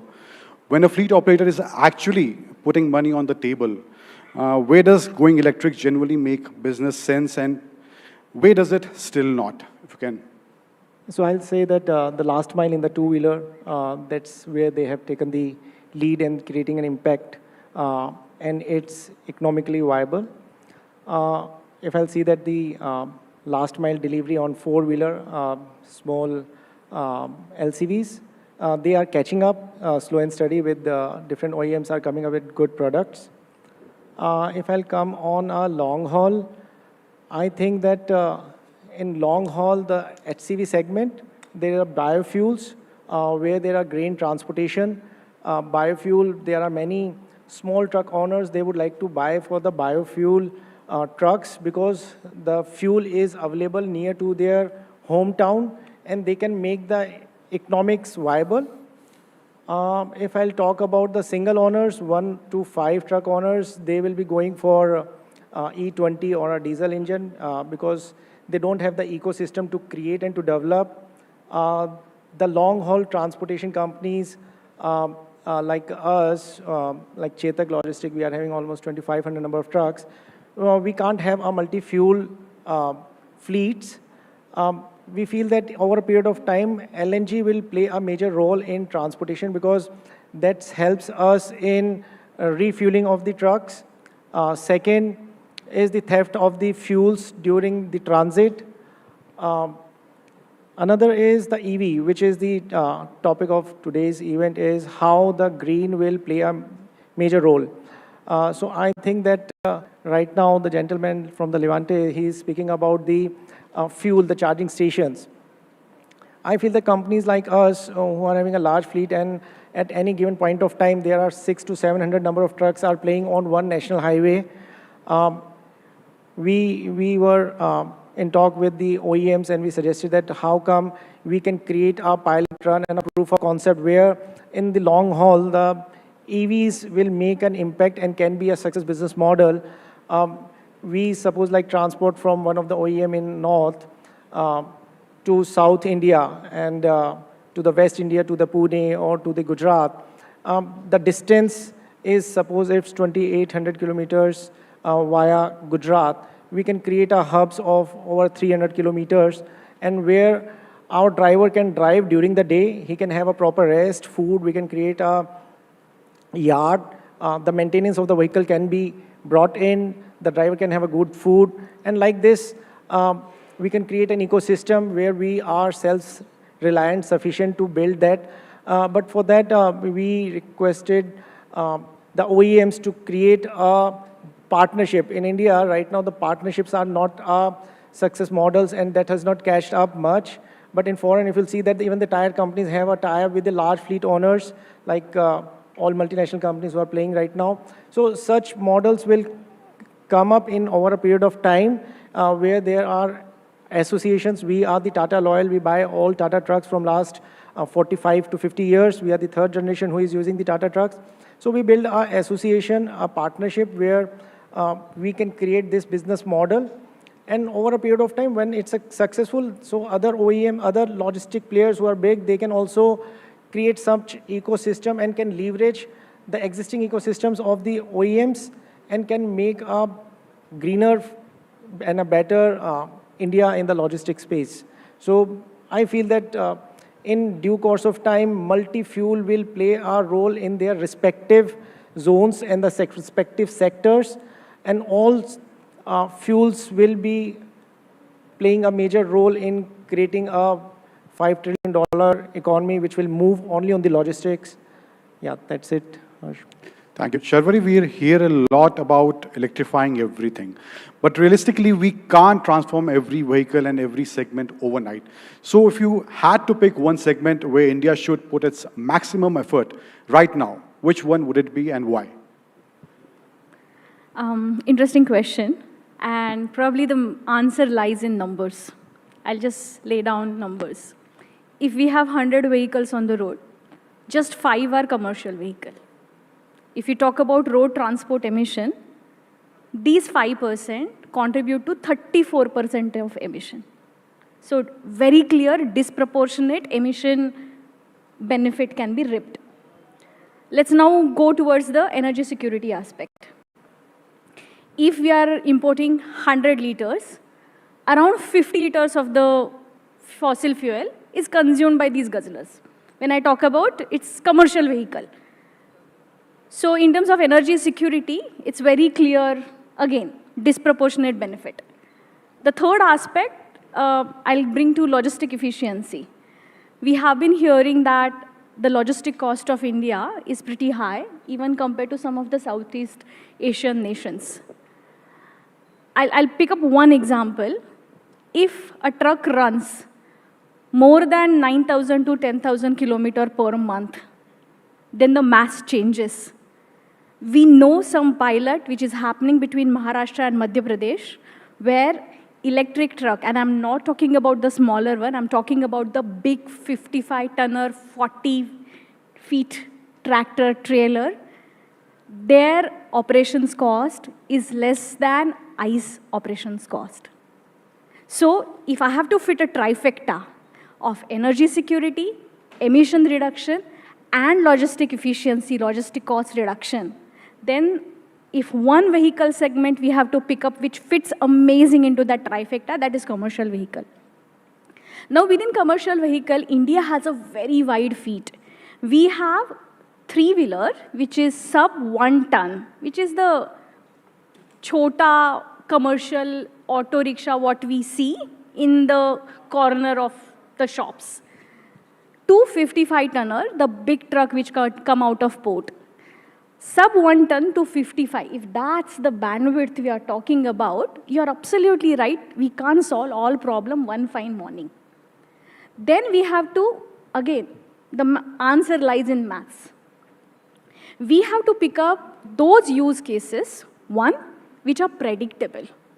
Because right now, I think I don't need to talk about charging infrastructure. It has been spoken at length in the multiple panels. So we need business cases which are predictable in nature so that either you create a depot charging infrastructure for them to begin with, or you create your business case using some of the public charging infrastructure, which is a dependable one.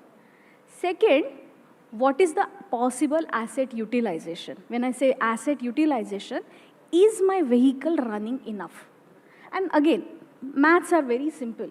For 55-tonner heavy duty, you run more than 1 lakh kilometers per year, you don't need anything. And I think Uday will speak at length about, how we don't need subsidy. We'll come to that. So he will, and I have been talking to him for 4 years, and he have been probably the first OEM saying that what we need is support and the collaboration and not actually the money. So we need to have the very clear path. 55-tonner is that cement, steel industry, the heavy area where the routes are predictable, asset utilization can be managed. those can be the front runner in the heavy duty. On this side of the spectrum, which is the last mile, it's a very clear win again. They run in an urban scenario. Charging infrastructure can be predicted.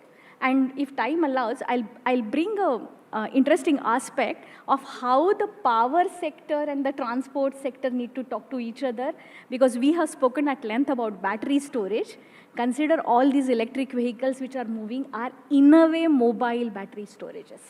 So we'll go to that if our time allows. My next question is to Dr. Narang only. So, Dr. Narang, electric three wheelers ने India में काफ़ी तेज़ी से growth की है और अब ये लगभग हर जगह दिखाई देते हैं. रोज़ पे हम देखते हैं काफ़ी इलेक्ट्रिक थ्री व्हीलर्स देखने को मिलते हैं.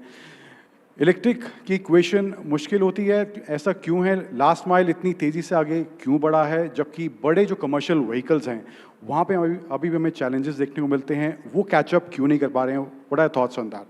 Well, first of all, great to be here and great to see NDTV also taking the lead. Green energy और सस्टेनेबिलिटी में जो काम कर रहे हैं हम लोग, तो हमें तो 10 साल हो गए.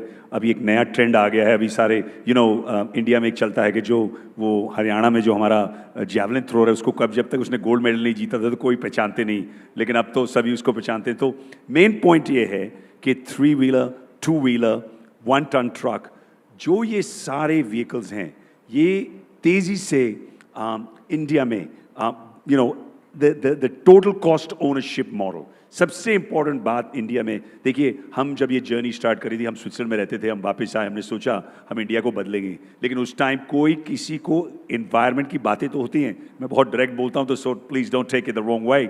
Nobody cares about the environment. एक ही चीज़ में लोगों को परवाह है, टोटल कॉस्ट ओनरशिप. अगर टोटल कॉस्ट ओनरशिप मॉडल चलता है तो हमारे देश में 2 wheeler 3 wheeler 4 wheelers, the 55 tonners में इसलिए नहीं आया बिकॉज इकोनॉमिक सेंस नहीं बना. I am great you asking me to speak in Hindi, so it's fantastic. But what I wanted to say is the 3-wheeler model and the 2-wheeler model, total cost ownership model, करता है.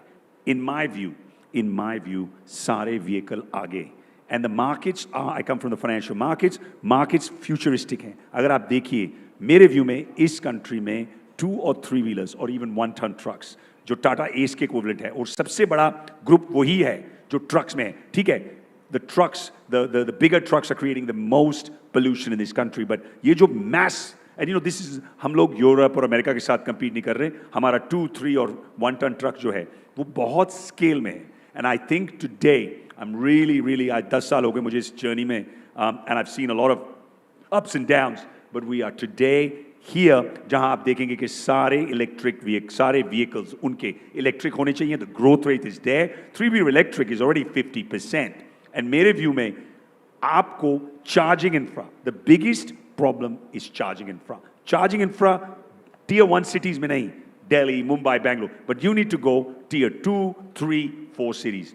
अगर हमें ये, देखिए एक और चीज़ है, बहुत important मुद्दा है, and I'll take 1 second, I know you're talking about 3-wheelers, but energy independence, हमारे देश का सबसे बड़ा मुद्दा energy independence है. Oil price 120 गया, रुपी गिर गया, equity market गिर गई, और from the 3rd largest economy 6, 7, हम लोगों ने energy independence के बारे में सोचा, और हमें अब इतना reactive नहीं, हमें proactive होना पड़ेगा.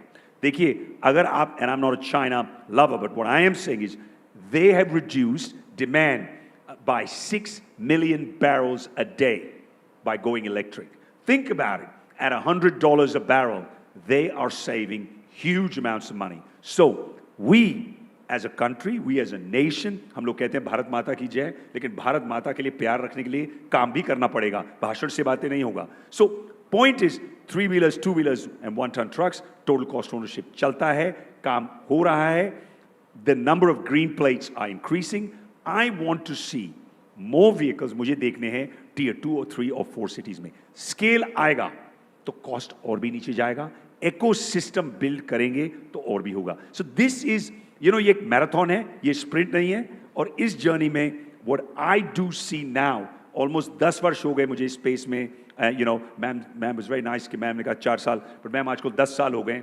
And I think today the time has come where people know, the market knows, and सबसे बड़ा, consumer knows that EV works.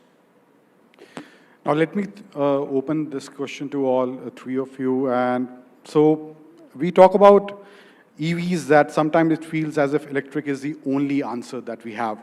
But is it? Can electric really work everywhere, from a delivery three-wheeler doing short city runs to truck traveling hundreds of kilometers every day? Or do we need to accept that different jobs will need different fuels? Sachin, if we can start with you. I think I have already covered that different fields, different sectors need different types of fleet applications. And EV will not be the only option. Over a period of time, we may see that some new more technologies will come up over a period of time. So I feel that all fuel mix will work, all fuel mix will play in pan-India. And that is the way what I see. The percentage of EV, ICE, biofuel may come then down depending upon the spike in a particular sector. And that may increase or decrease, but I feel that it will be all fuel sectors which will be playing. Thank you. Shri, your take. I'll probably ask the same question in a little different way. Can we leapfrog to zero emission? Because today we know that most of our tier 1 cities are unbearable in terms of air quality during winter. At some point of time, I come from Bombay, and we used to feel, oh, hamara hawa to bahut saaf hai. It's no longer the case. Even Bombay hits beyond 300, 400 air quality in winters now. So that means maximum, and we are saying that 50% of urbanization is expected by 2040, 2050. That means, can we leapfrog to protect at least that 50% dense population by going to zero emission vehicle? And the answer is yes. Because specifically some of the use cases, two-wheeler, probably it's a no-brainer. What he mentioned, absolutely spot on, that these make total cost of ownership sense. And probably personal vehicle, you can still talk about, oh, I want to contribute to sustainability and hence I'm going electric. But commercial vehicle doesn't happen that way. It has to make business sense. Two-wheeler makes business sense. Three-wheeler makes business sense. Some of the medium and heavy-duty use cases make business sense. So the question is, can we leapfrog? And India have established that it can leapfrog. Even during COVID, we leapfrog from BS4 to BS6. No, the entire world was watching. Everyone thought that probably, COVID will delay that transition, but we haven't. So we have ability as a country to leapfrog. I will just probably pull solar has been talked to length. Let's just look at mobile phone as an industry. 2014, we were at 167th, mobile phone was 167th in the ranking of export goods. In FY 2025, mobile phone became the highest exported category, and 30 billion was kind of achieved through that. So that means if we plan well, and of course, we know that PLI have played a major role. Localization, Make in India movement in mobile have played a major role. So question is, can we ask the question, can we leapfrog to zero emission and protect people for clean air? Uday, your take on that? Look, I think, I'm in agreement with ma'am. I think we have an opportunity. We have a real change. But again and again, I want to say, हम पिछले 4-5 वर्षों में हमें इसको एक चीज़ जो मुझे ठीक नहीं लगी. क्या होता है? I mean, I'm an investor. I invest long term. The government policy on EV has been up and down a little bit. There's nothing. Listen, I want a clarity as an investor. As a long-term player, I want a clear vision. यहाँ पे क्या हो रहा है? कभी FAME 1 आया, FAME 2 आया, PM आया.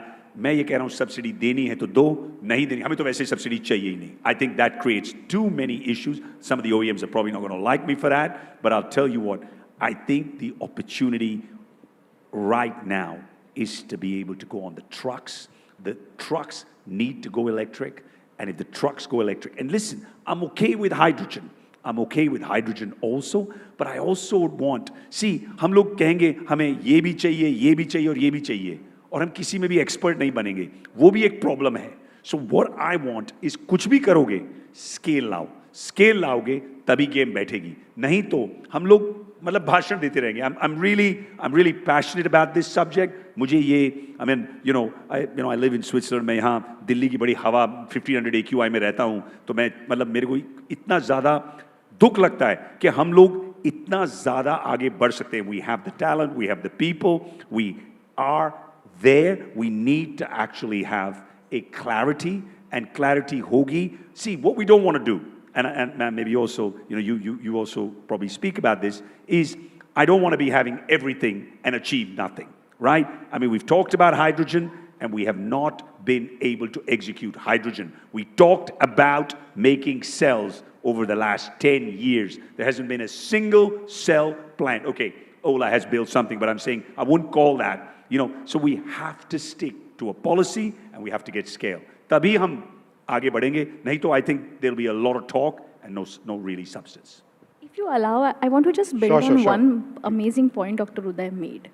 Policy certainty becomes absolute cornerstone of all the investment decision. Today, just imagine, I'll give probably example from California. California had advanced clean truck rule.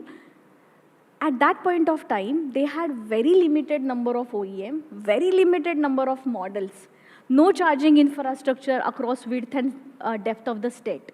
But giving the policy clarity that we are going zero emission, you have to build infrastructure, and going forward, this is the way, it actually changed the game. So we as a country should talk about regulation to bring policy certainty, and probably Delhi EV policy can become that lighthouse in the same micro market with the same people, with the same system. Delhi created policy certainty that we are going zero emission way. So Sachin, policy की बात हो रही है, तो आपका ground experience क्या कहता है? क्योंकि फ्लीट ओनर के लिए आने वाले समय में ग्रीन होना भी ज़रूरी है, अपनी फ्लीट को ग्रीन में कन्वर्ट करना भी ज़रूरी है, लेकिन आखिरकार व्हीकल जो है उसको पैसा भी कमाना है. सो आपको वहाँ पर कौन से गैप्स अभी लगते हैं जो फिल करने की ज़रूरत है, और वहाँ पर क्या काम आपको लगता है होना चाहिए? ईवी के अंदर जैसे सर ने हाईलाइट किया, दी सस्टेनेबल लगातार गवर्नमेंट की पॉलिसीज़ स्टडी होनी चाहिए हैं. आई फील दैट आज की तारीख में ये ओपन वर्ल्ड है. ओपन वर्ल्ड के अंदर हमारे पास information is click of a button is available. So जो इंडिया की ग्रोथ जर्नी है वो लास्ट 10 सालों में स्पीड गेन हुआ है 2014 ऑनवर्ड्स. उससे पहले इंडिया के पास अवेयरनेस नहीं थी, एक सोच नहीं थी, एक विजन नहीं था. So I think the multi fuel in other part of the world, multi fuel are already present. Now, to give the various fuel options, the government has introduced different fuel options. And that is the government initiative that they want to do, but they should have a consistent policies.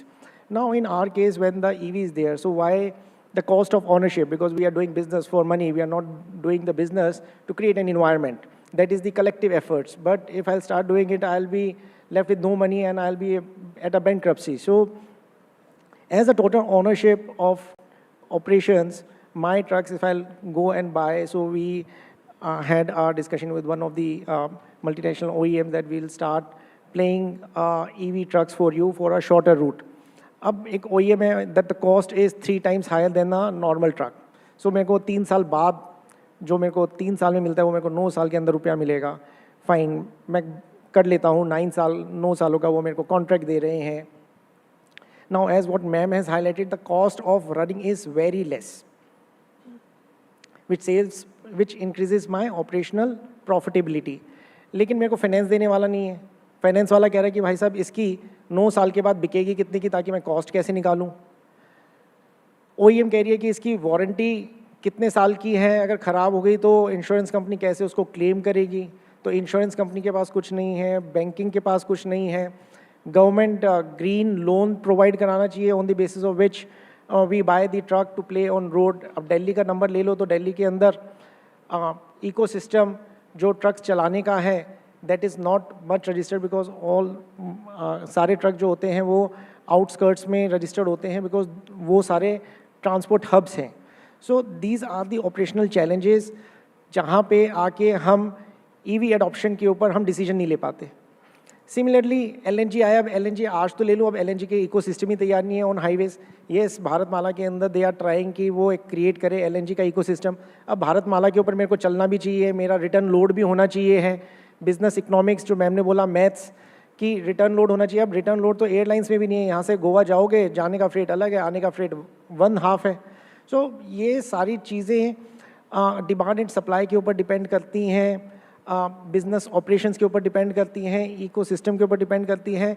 And then where to matches. So e commerce आया, e commerce के अंदर last mile आया, micro deliveries आई, जहाँ पे EV companies, 2 wheeler companies, 3 wheeler companies, उनके पास जाके उन्होंने आपस में बात करी, हम आपको सपोर्ट करते हैं, हम आपको फ्लीट प्रोवाइड कराते हैं, हम थोड़े से एरिया के लिए हम आपको एक इकोसिस्टम तैयार करके देते हैं. वहाँ से एक proof of concept business model बनने लगा, जिसको देख के दूसरे लोग भी इनिशिएटिव लिया.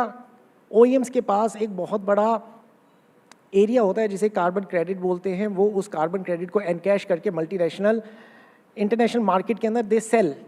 छोटी ट्रांसपोर्ट कंपनीज, हम जैसी बड़ी ट्रांसपोर्ट कंपनीज के पास, even in India, calculating the carbon credit, there is no process, there is no agency जिसके पास हम जाएं कि हम कहें.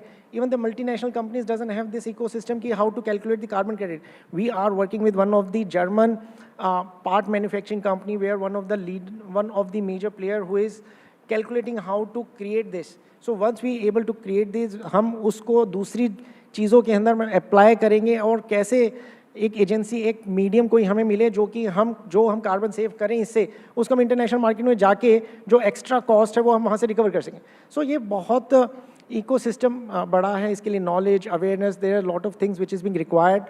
Sensitisation, awareness creating by the government, by the body associations, OEMs, manufacturers. So many things are being involved in this to build this ecosystem.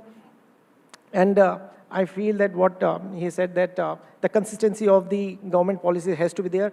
Whether they are bringing any new technology, for that also they should have a consistent policy, a long-term policy, which is being consistent so that we can invest in future, because today what I am investing is investing for my future. So my future has to be secured by the government study policies. Thanks, Ankur. Uday, you being a manufacturer in this space, so do you think there's certain kind of fear also, अगर कोई नया customer इस ecosystem से जुड़ना चाहता है, तो वहाँ पर आप वो चैलेंजेस भी फेस करते हैं कि उनके मन में शंका है कि ये जिस तरह टेक्नोलॉजी प्रॉमिस करी गई है, शायद वैसे काम ना करे. So what are your thoughts on that? Look, I think in this world, आप लोगों को, you have to take chance, you have to take risk. I mean, I used to be a fund manager in my younger days for a long time. वो ये कहते हैं, the biggest risk is taking no risk at all, right? I mean, then you just buy an umbrella and just, or buy insurance. So मेरा point ये है, देखिए, नए products develop होंगे, नई technology आएगी, a new battery technology, a new motor technology. Look, I think you have to keep, हमारे को एक ही vision रखनी है कि हमें इस space को आगे बढ़ाना है. Whether it is EV, whether it's hybrid, जो भी, but I believe that the risks that are there are less than the gains. And so for me, agar gains are more than risk, then I'm happy to take that risk. We did, in this journey for the last 10 वर्षों में बहुत ups and downs देखे हैं. There were problems with, magnets. China stopped exporting magnets. There were problems with supply chain. बहुत कुछ इस journey में बहुत कुछ हुआ. Then obviously when we first started this journey, तब ये कोई supply chain ही नहीं थी, right? Supply chain develop हुई. Supply chain तब develop होगी जब आपके पास scale. I'll keep coming back to it. Scale होगा तभी काम बनेगा. Scale होगा तो तभी charging infra आएगा. So ये बिल्कुल एक chicken and egg की story है, कौन पहले. लेकिन I think this is extremely important. हमारी कंट्री के लिए, हमारे देश के लिए बहुत ज़रूरी है कि इसमें हम आगे बढ़ें. And difficulties and problems तो हर रोज ही आती हैं. So I think that, to me at least as an OEM, this is a learning. There are no problems, there are only solutions. And I think हम इसको उस तरह से देखते हैं कि जो भी problem आएगी, better products. When we first started, the big OEMs were not in this space. Then they all came in, right? I'm going to talk about the 2, the 3, and now 4-wheeler का भी जो हो गया. उसमें क्या हुआ? The startups built the runway, and I think a lot of big OEMs are now taking off the planes. And मेरे लिए वो ठीक है. If the country, अगर देश आगे बढ़ रहा है और इसमें अगर हम green energy sustainability को TCO मॉडल लेके कर रहे हैं, I think it's a win-win. And I think देखिए हमारी आदत है हम अपनी सोच रहे हैं, भाई थोड़ा देश की भी सोचो. And I think that is something that in our country has to change. अगर हमने future generations के लिए, I'll be honest, अगर हम R&D पे खर्चा नहीं करेंगे अभी, तो हम लोग बिरयानी स्टार्टअप्स और ये जो गोलगप्पे वाली स्टार्टअप्स को देख के और gig workers, the gig workers are not going to make India great. And so for me, you know, taking those risks, taking वो जो problems को head on and learning and seeing, I'll give you an example. There are multiple success stories और जितनी failures भी हैं, तो ठीक है, that's part of building an ecosystem. And I think for us, you just keep marching forward, and कहाँ difficult आएगा, you just take them on. So we are just in last few minutes of this session. One last question to all three of you and a quick reply on that. So 2030 तक अब कौन सा लगता है कौन सा segment ज़्यादा तेज़ी से बढ़ेगा? हम थ्री व्हीलर्स देख रहे हैं, इलेक्ट्रिक थ्री व्हीलर्स काफ़ी देखने को मिलते हैं, बट जो लॉन्ग हॉल ट्रकिंग है या अर्बन फ्लीट है, कहाँ पर आपको लगता है ज़्यादा पेस देखने को मिलेगी? Sachin, if you can start. I think अब जो 1 टनर के व्हीकल्स हैं उसके अंदर ज़्यादा पेस मिलेगी, 1 से 1.5 टनर, 1.7 टनर, बिकॉज उसकी जो लोड कैरिंग कैपेसिटी है for carrying the larger goods is more. Two-wheelers is already has penetrated and it's penetrating. Three-wheelers are already penetrating passenger, but now the game is for the large volumes which will be carrying, which he has already highlighted that 1 tonners that plays a major role, and they will be picking the maximum speed in creating this ecosystem. Thanks. Sharvari. Last mile, which is two-wheeler and three-wheeler, which is the urban delivery, and to extend four-wheeler all, that will pick up decently. Even today, three-wheeler cargo is around 25-27% of the sales penetration. So that will pick up. And certain use cases, even in the heavy duty, will pick up and go towards full electrification, which are again predictable routes and predictable operations. So that will happen. Few things will take time. For example, the assets where it is not running too many kilometers, that will take time. For example, milk run.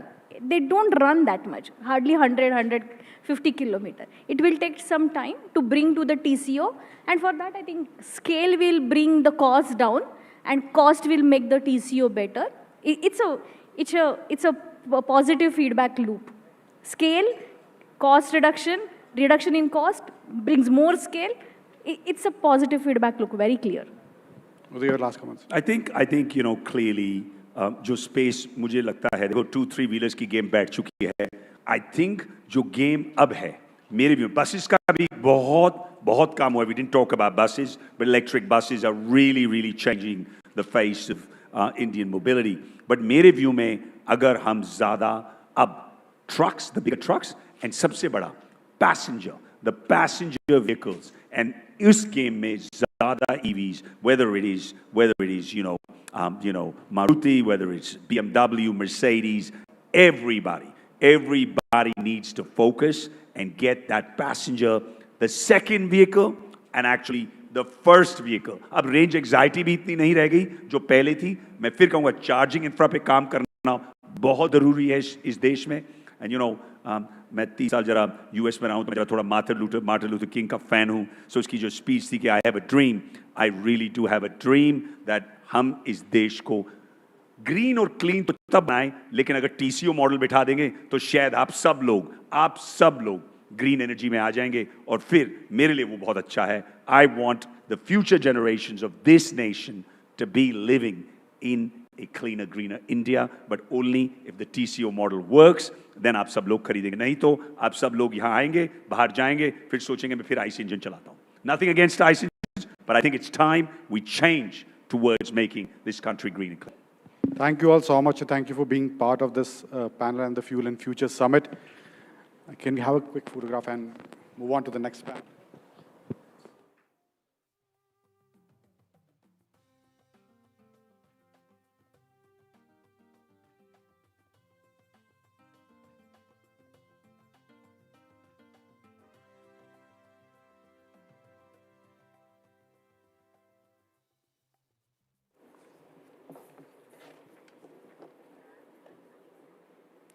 Well, throughout today's discussions, we've examined fuels, infrastructure, and policy. Now we arrive at perhaps the most important question of the summit: consumers. Governments can announce incentives, manufacturers can launch products, investors can finance innovation, but markets are ultimately shaped by millions of individual purchase decisions. Indian consumers, have always been remarkably pragmatic. They calculate total ownership costs. So they think about servicing, resale value, charging convenience, reliability while thinking about tech. If Indians continue to vote with their wallets, what does the fuel mix of 2030 actually look like? Well, for this next conversation, may I request Hardeep Singh Brar, President and CEO, BMW Group India, also C.S. Vigneshwar, President, Federation of Automobile Dealers Associations India, along with Madhumita Agarwal, CEO, Oben Electric, and Kunal Behl, VP Sales and Marketing, Honda Car India, to join us, alongside my colleague Siddharth Sharma.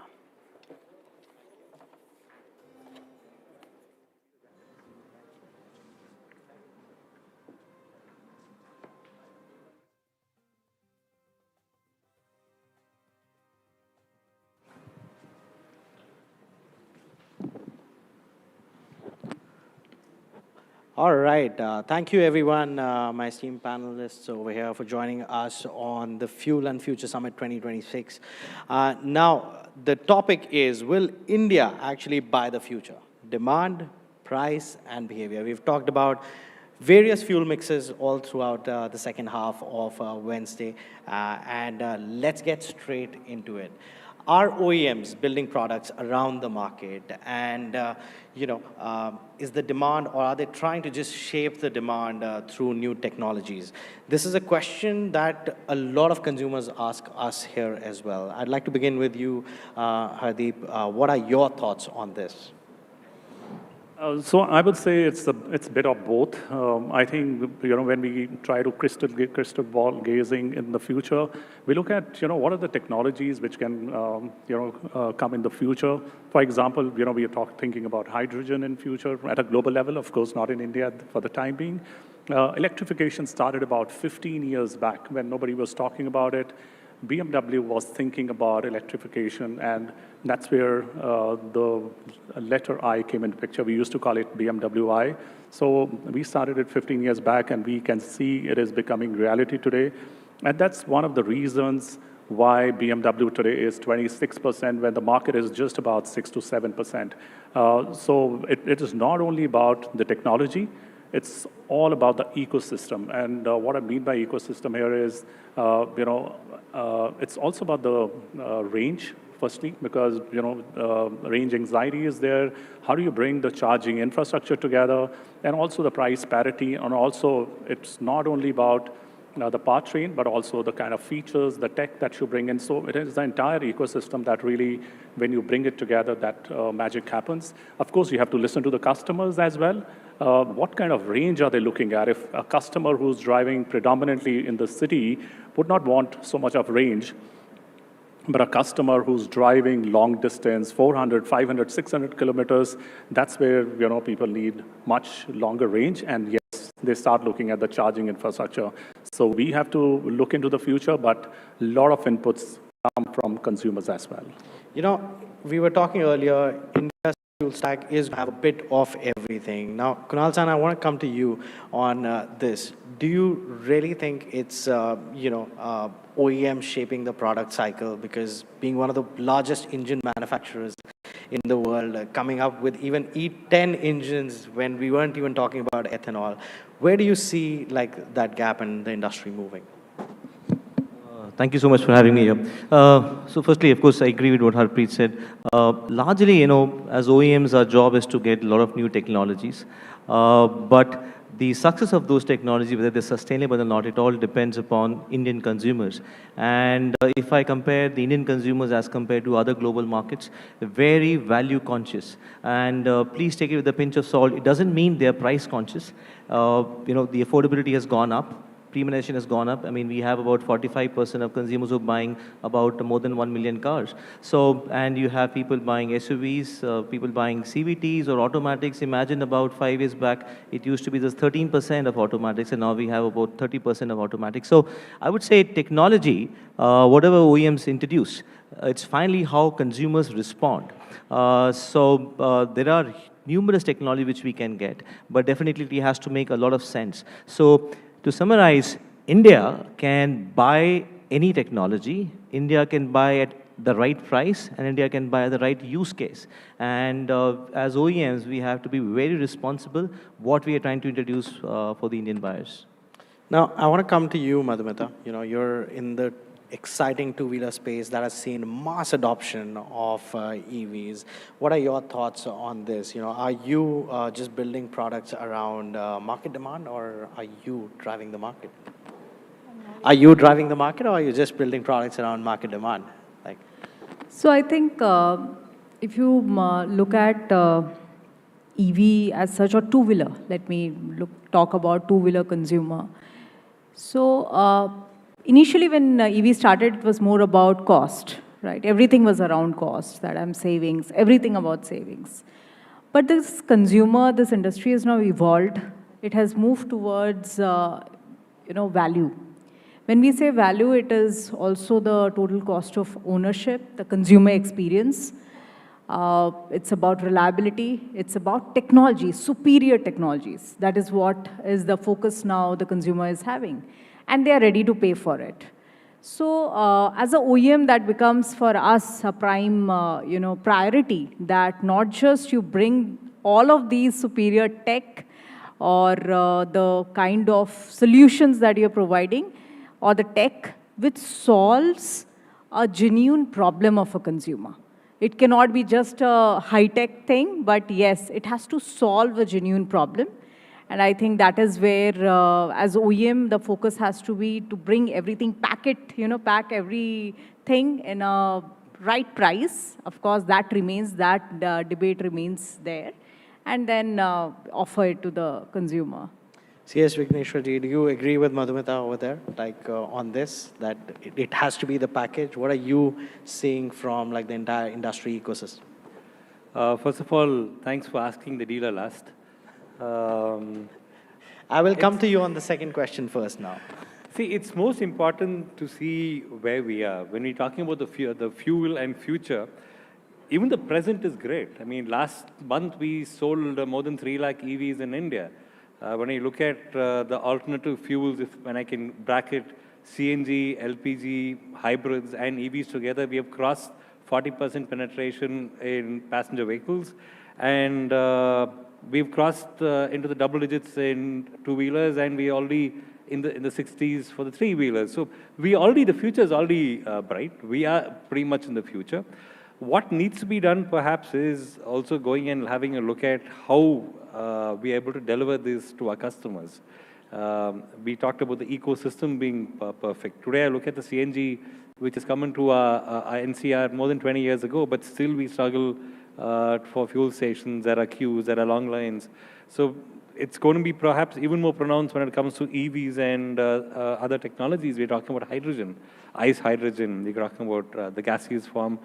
It's still not been perfected everywhere. So it's going to be a long journey, but even the previous panel talked about it, that it has to be properly roadmapped. All of us need to work together as an industry. And I agree with her when she talks about how it has to be packaged properly and given to the customer.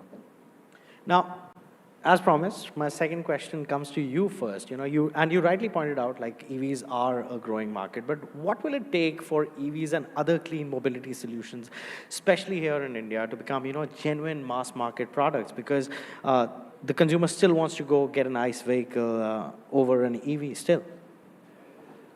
It's again the ecosystem which we need to concentrate on. First of all, the acquisition cost has to be a lot more reasonable compared to ICE engines, and mass production, mass markets would bring that to you. You also talk about total cost of ownership, which needs to make sense. It's not about the cost of the vehicle alone, it also needs to be financed. The insurance companies have to be also forthcoming to come forward and insure these vehicles. There are bottlenecks and there are hesitancies over here. At the end of the day, we also talk about the resale value. How we as a dealership, as OEMs can come together and offer that peace of mind to our customers. Charging infrastructure has been talked at length, but unfortunately, even the most developed countries having EVs have not really hit the nail on the head when it comes to charging infrastructure. Either it's not there, or it's not working, or there are long queues again there, let's say in countries in Europe, America, and in Japan. So unless we get all this holistically done, it's going to be a challenge, but it's not kind of a challenge which we can afford to miss. We need to be there. Kunal-san, you are testing an EV all over India right now. Do you agree with Vigneshwarji over here? In terms of infrastructure, that's still a challenge. That's why we are not seeing in Honda. Yeah, of course. What he's saying makes a lot of sense. But let me just add a couple of points to what he said. First of all, no matter like OEMs or government would like that we should have a cleaner fuel, that's not the reason why customers buy it. Of course, they want clear blue skies for their kids, but they're not too concerned about the clean fuel. What they're more concerned is that it should solve their daily problems. And as he rightly mentioned, the ecosystem of EV is pretty important. And, just off late, I was visiting a couple of dealerships, and what is interesting is that a lot of times when a customer comes, an ICE customer when he comes, he is actually looking at the cost of acquisition of a product, which is called as capital expenditure. But in case of EV, it is not the CapEx alone. It is the OpEx, which means the capital expenditure plus the operating expenditure, which he was trying to say, it's all together. That what is the resale value of my car after the period of usage? What is the kind of fuel consumption it's going to do in terms of battery? So very important, not just from OEM side, but the one he's representing, which is the dealer side.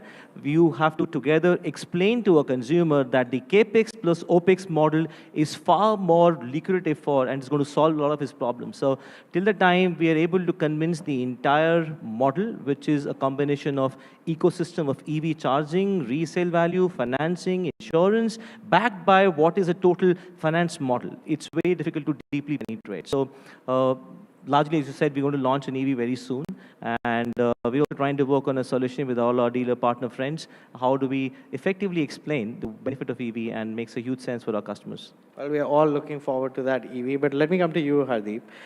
You're leading that luxury space when it comes to like the EV adoption. What's your take on this? What more can be done for mass adoption of EVs? I think the answer has already been given. Let me just put some data behind them. Please. So today, the price parity is one of the key factors. If you look at the price gap between an equivalent ICE and EV, it varies between 10 to 20%. One of the reasons why BMW is doing so well is that our price of EV and ICE is absolutely the same. So you need to bring in price parity between the ICE and BEV. Number two, if you look at the charging infrastructure in India, there are about 7.5 million cars, not cars, a number of automobiles, 7.5 million, and there are 30,000 chargers. That is a ratio of 1:250. That means for 250 vehicles, there is one charging point. If you look at China or other developed countries, the ratio is about 1:10 or 1:20. So we are probably far behind, but for the first time, Indian government in the last budget, they have announced 700 crores investment into charging infrastructure. So we have a long way to go from 250 to, let's say, 20. I would say, let's not look at 20 right now, let's look at 40 or 50, and we'll be able to solve it. Another point is where you need charging infrastructure. You need it on highways. Because at home, in the city, you will charge it once, and then you will need it after a week's time. But I see a lot of thrust is in the charging infrastructure inside the cities, but not on the highways. I think, and number two, it's not only about the availability of charging infrastructure. You need at least 120 kilowatt chargers on the highways, because if you have only 60 kilowatt charger, it'll take you an hour or more than that. And customer is in a hurry when you're on a highway. You are taking a pit stop for 30 minutes, and you want your car to be charged. So you need a high-capacity chargers on the highways. Number three, I think Vignesh spoke about residual value. For a normal ICE car, you give 60% RV after 3 years, ballpark. But are we giving the same kind of RV on the EVs? I don't think so. So we need to bring in, and and that is also one of the reasons why BMW is doing well, because we are giving very high residual value on an EV, and you don't have to pay your EMIs on that particular part. You are paying EMI only on 40% of the car value. So that means when you're buying a BMW, you are paying equivalent amount of EMIs as a mass market car. The only difference is you don't get the car at the end of the tenure, right? So these are some of the data points which I felt are very relevant for this. And the last thing is the range anxiety. If your cars, we've just launched the Neue Klasse in many markets, which will come to India soon. The range is 800 kilometers on a single charge. So if your car has 800 kilometers, how many maximum, can I know, has anybody driven more than 800 kilometers in a day? Anyone here? Okay, yeah, those may be enthusiasts who would do 1,200 kilometers. But yes, in that case, you will definitely find a charging infrastructure on the way if you're driving 1,200 kilometers. I've recently driven, I have had about 6 trips to Punjab, almost like 400 kilometers, and once I did 600 kilometers in a day. And yes, you need a little bit of calculation. You need to know where the charging infrastructure is, and you need to know which app to go for. And in BMW app, you will find all the high capacity chargers. So our focus is not about the quantity of chargers. The quality of chargers are equally important. You need to have a high capacity chargers in the infrastructure to really make people believe in the EVs. We'll come to the range question, but I want to go to Madhumita on this. You're already in that mass adoption segment, right, with two-wheelers. Delhi EV policy is also out. We know that most of the two-wheeler registrations are going to be like in that EV space.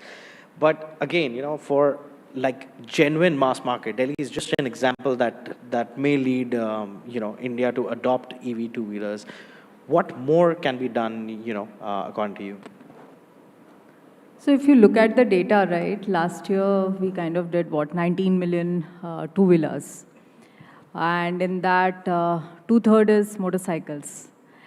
And when 2/3 is motorcycles and ICE, the answer is very, very clear, like for mass adoption, this segment has to win. So a lot has to be done in the motorcycle segment. More EV motorcycles have to come. And the story remains same, right? Only in motorcycles things change, that expectation of the consumer is very different, right? The OEM have a more greater responsibility because there is a performance play, there is a design play, and there is a kind of a different ownership experience that consumer looks at. And then the other stakeholder remains the same, what the panelists have mentioned, that the financing should be there, the policies plays an important role, or the charging infra plays an important role.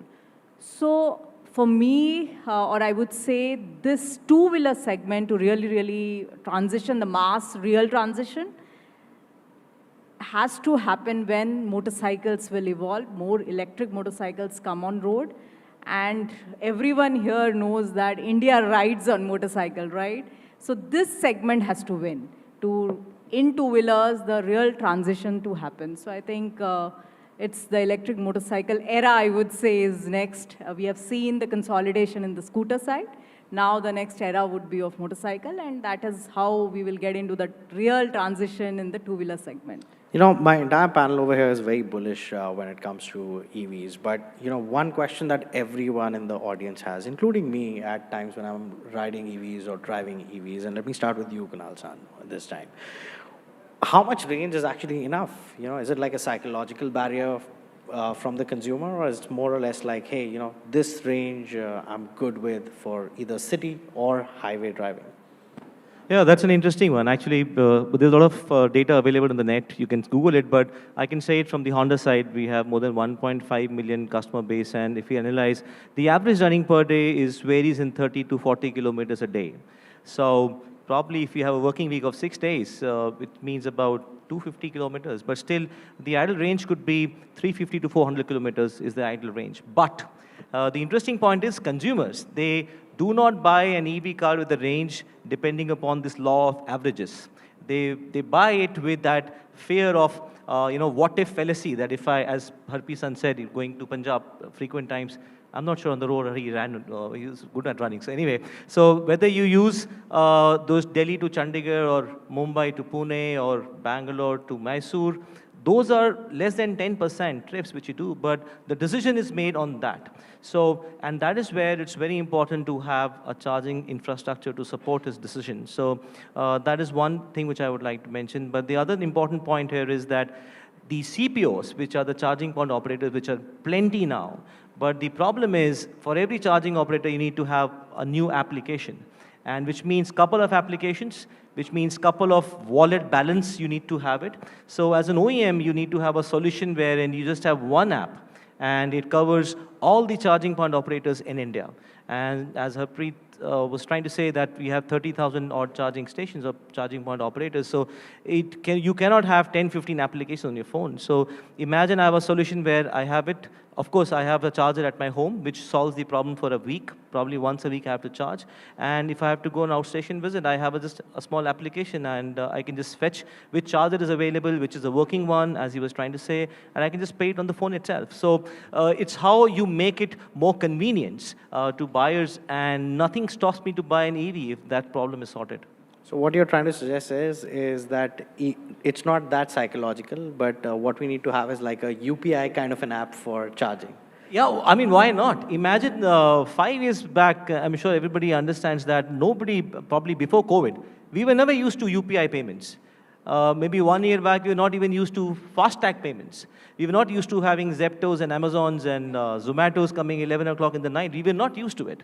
So eventually, everything is getting digitalized. So why not charging getting digitalized to give you that confidence? And I'm pretty sure the day that happens, we're all talking in a panel today that the first question was how soon can we catch the EV bus? But I'm sure that would be pretty much behind. So yeah, that's the whole solution, how we make it convenient. How did you, Hardeep, at BMW overcome that psychological barrier with your customers, when it came to like range anxiety? As I mentioned, our first point was to give a range which becomes the best in the category. So when it is BMW, it has to be nothing but the best. So when you start with a range of 528 kilometers on a single charge, that itself takes away a lot of anxiety.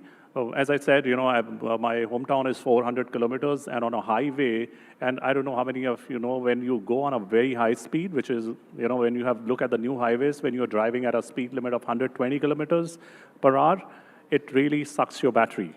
So batteries operate very well at low speed. At 80, 90, it will give you the best mileage. Moment you start cruising at 120 kilometers per hour, your battery dips down like crazy.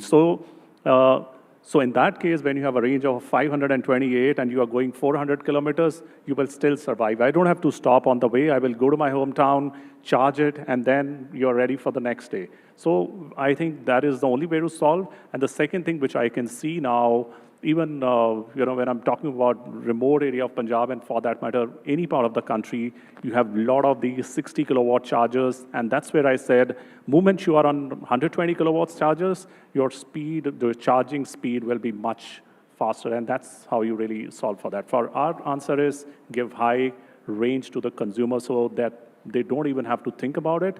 And the next category of cars, you will see 800 kilometers on a single charge. Vigneshwarji, what do dealers come and tell you? Do they say that, hey, our customer's here, and they're saying that we still want to go ICE, though EVs are rising? Do they still have that psychological barrier?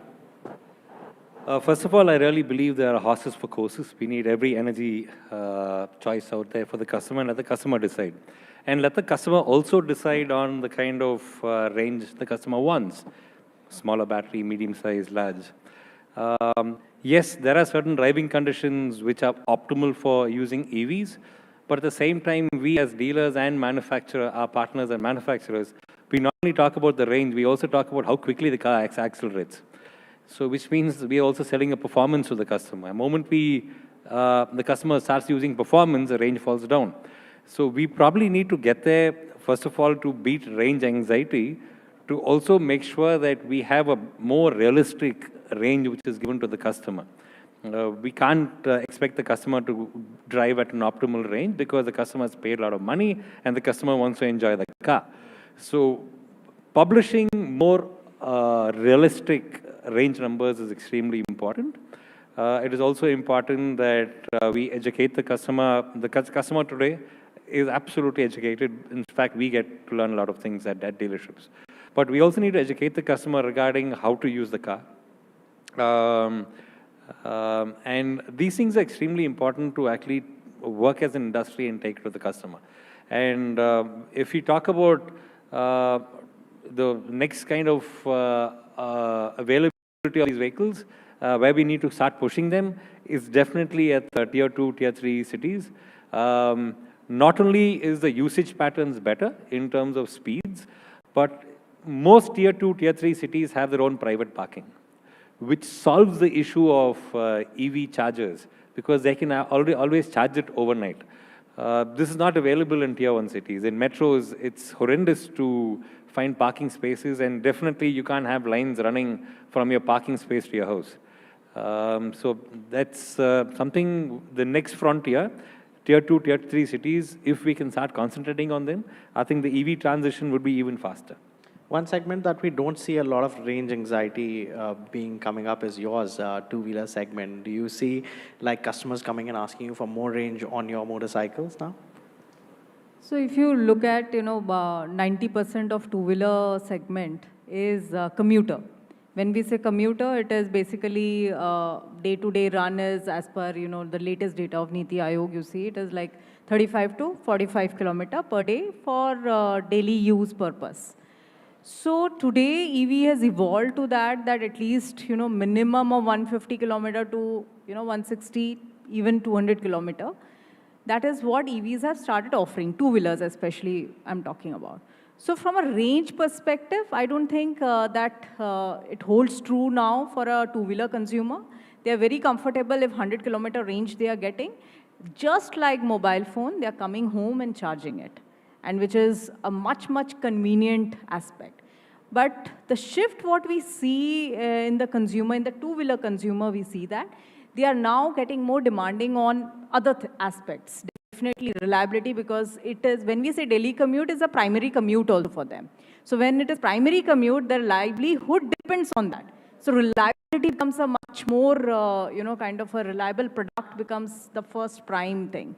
There is a social status linked to it. So design becomes very important, right? Service is a very important thing. I think last comes, I would say, charging, because they are looking at as a mobile phone charging, coming home comfortably charging.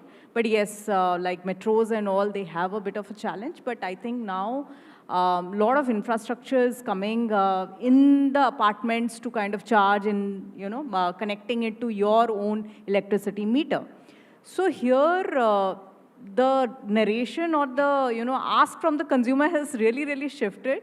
And now they are looking at more a holistic kind of a product where they have a, fun kind of a product which is reliable, cost effective, of course, cost matters, but which gives them a very good experience. So I think charging is something, range is something what they are kind of comfortable in the commuter segment to look at. Okay, if they are getting 100 plus, that's good.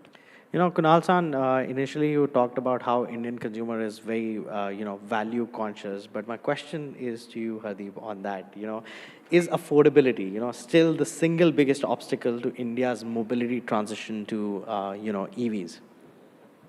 I don't think so. Affordability is an issue. As I said earlier, it's always a comparison. If I'm getting a petrol or a diesel car at X price, at what price am I getting an electric car? At the end of the day, it is the total cost of ownership that matters to the consumer. If I'm paying 25, 30% extra amount for an electric vehicle, am I going to recover this 30% over a period of time or not? If my running is high and I'm able to recover the initial investment that I'm making, and mind you, when you are paying 30% extra on the top, you're also taking a loan that your EMIs are even higher. It's not 30%, it's 30% plus X, which you will pay over a period of time. In any case, gone are the days when the gap was 30%. Now the gap has come down to maybe about 10%. So they are looking at this angle that how much is going to be the total cost of ownership and not just the affordability. Kunal-san, do you agree with Hardeep on this? Like, do you think, the affordability is still one of the single biggest obstacles? No, I think I largely agree with him. So affordability is kind of a paradox. So the answer is yes or no, both. If you're able to convince him on the value, that's what I said in the beginning. I mean, affordability is not a concern, very frankly speaking. So thanks to a lot of financing solutions at Honda, if you go to a showroom, probably we'll have 32 finance schemes which you can choose on. So somebody wants a low EMI, somebody wants to have a longer tenure, somebody wants to have a balloon payment. So all that is now easily possible. So affordability definitely is not a big concern from that perspective, but definitely one has to explain that overall, as Harpreet said, the total cost of ownership, if you explain him properly, I don't think so that's a big problem. Madhumita, your thoughts on that? Because, two-wheelers initially when they came in, they were super expensive on the EV side. Absolutely, affordability is a concern in two-wheeler. So that is something very, very different. I knew you would say that, but go ahead, finish your thoughts there. So it is very, very different when compared to a car. When we say affordability in two-wheelers, the two-wheeler market is kind of defined. If there is a 90% of market comes under below 1,50,000, and that consumer, I have been also that consumer once on a time. So that consumer has that kind of a budget. We have that budget. It is, if you explain me also that, I'm going to recover and all, but the upfront cost has something which I won't be able to afford as a consumer. So that upfront cost is something really matters. And that is where I think as a OEM, for us, it becomes a lot of task on the innovation and technology side, that how do we solve that to get this affordability? And with scale also, scale also plays that. So in two-wheelers, it is very, very critical to have that upfront cost in that bracket, the consumer, where whether it's a mid-segment, 1,25,000 or below 1 lakh or 1,50,000, right? So it is a very important factor in this. And I think the solution for that is technology. The solution for that is vertical integration. The solution for that is scale. So yes, I think we are reaching there. Let's talk to Vigneshwarji. That is where the consumer comes and gives their money. So are we seeing like consumer more being open to EVs in terms of affordability, or are they still questioning that? Today, the affordability of EVs also is much better than what was a year back. And apart from that, we're also seeing that a lot of acceptance is there with the customers. And Indian customers are extremely demanding in terms of features, in terms of cost. So everything is a problem, and everything has a solution. And these solutions are actually available within our country. And as rightly pointed out by Madhumita, it all depends upon the scale. Moment we get on scale, we can afford a lot of things. Moment we get on integration, we can afford a lot of things. These costs is going to come down. And even if the cost comes down, the Indian customer would still call it expensive. So we are extremely thrifty in the way we spend. We are extremely sensible in the way we think. And features are important, safety is important, so is the price. At the end of the day, we want everything, but at a good price. So we want everything at nothing. So everything at nothing. So there you go. Final thoughts. Thank you so much for joining us on this panel as we conclude this. Thank you so much, everyone, for joining us on the summit. Let's get a quick picture as well.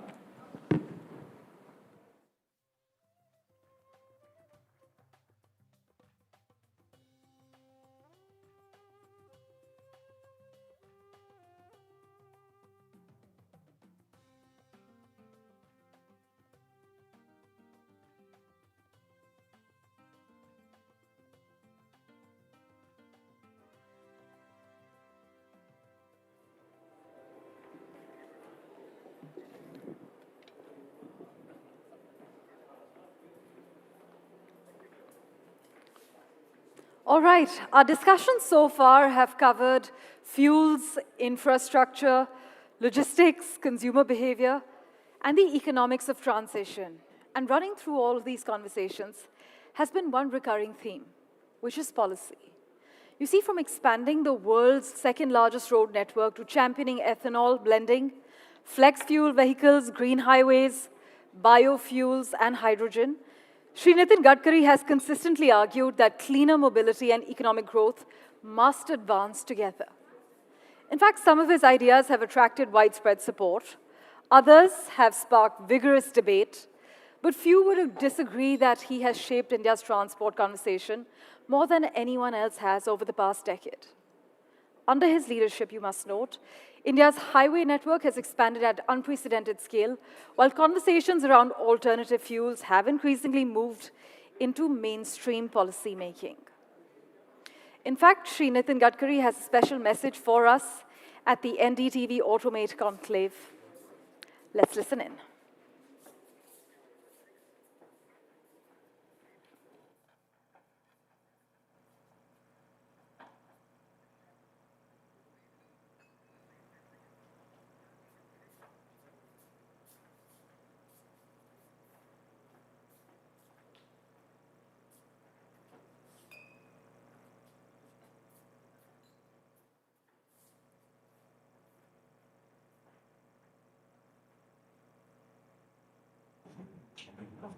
नमस्कार।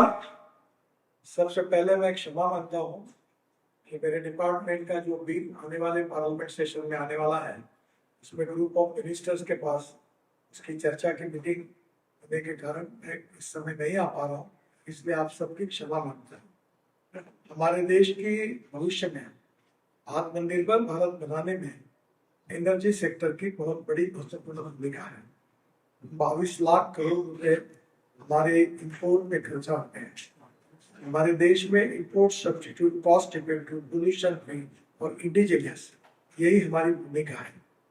जहाँ तक transport sector का मैं मंत्री हूँ, देश का 40% air pollution ये transport sector and fossil fuel के कारण होता है। हमें अल्टरनेटिव फ्यूल और बायोफ्यूल की तरफ ध्यान देना होगा और import substitute, cost effective, pollution free और इंडिजिनियस टेक्नोलॉजी को विकसित करना होगा। मैं सौभाग्यशाली हूँ कि देश के पहले electric scooter, electric car, electric bus launch करने का मौका मुझे मिला और आज बड़े प्रमाण पर इलेक्ट्रिक चल रही है। मैं हाइड्रोजन की गाड़ी में बैठकर बताता हूँ ताकि हाइड्रोजन का विचार कर पाऊँ। मुझे विश्वास है कि आने वाले समय में अल्टरनेटिव फ्यूल और बायोफ्यूल में ethanol, methanol, biodiesel, LNG, electric, ये सब सक्सेसफुल टेक्नोलॉजी है और इस टेक्नोलॉजी के विकास के कारण हमारा इंपोर्ट तो कम होगा ही और उसके साथ साथ देश का प्रदूषण भी कम होगा और हमारे किसानों के लिए, हमारे गांव गरीब मजदूर किसानों के लिए विकास के लिए महत्वपूर्ण अवसर मिलेगा और गांव के युवाओं को रोजगार मिलेगा। हमारे देश को विशेष रूप से भविष्य में प्रदूषण से मुक्त करना और देश में नए रोजगार का निर्माण करना और इंपोर्ट को कम करके आत्मनिर्भर भारत बनाना, ये हम सब भारतवासियों का आह्वान है और इसके लिए सब लोगों ने फ्यूचरिस्टिक विजन ऑफ डेवलपमेंट, ये जो एनर्जी सेक्टर में इसमें काम करना चाहिए और आपने इस महत्वपूर्ण विषय पर आज ये जो कार्यक्रम आयोजित किया है, इसलिए मैं आप सबको बहुत बहुत धन्यवाद देता हूँ, अभिनंदन करता हूँ और मैं वो मीटिंग के कारण उपस्थित नहीं रह सका, इसलिए आप सबकी क्षमा मांगता हूँ क्योंकि ये subject very touching to my heart, मैं आ नहीं पाया, इसलिए मैं दिलगिरी व्यक्त कर रहा हूँ। बहुत बहुत धन्यवाद, नमस्कार।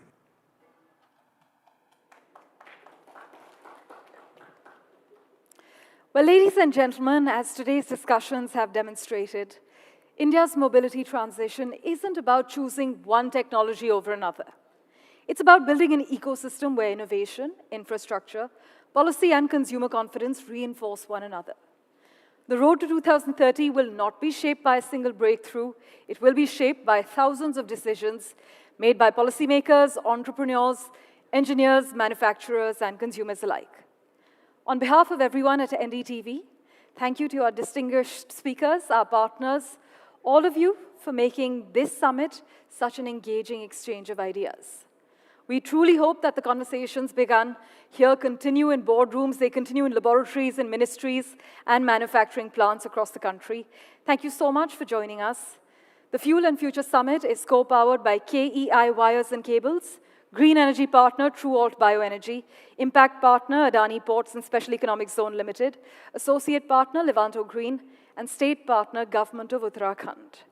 We would now like to invite you all for dinner as well. Thank you so much for joining us.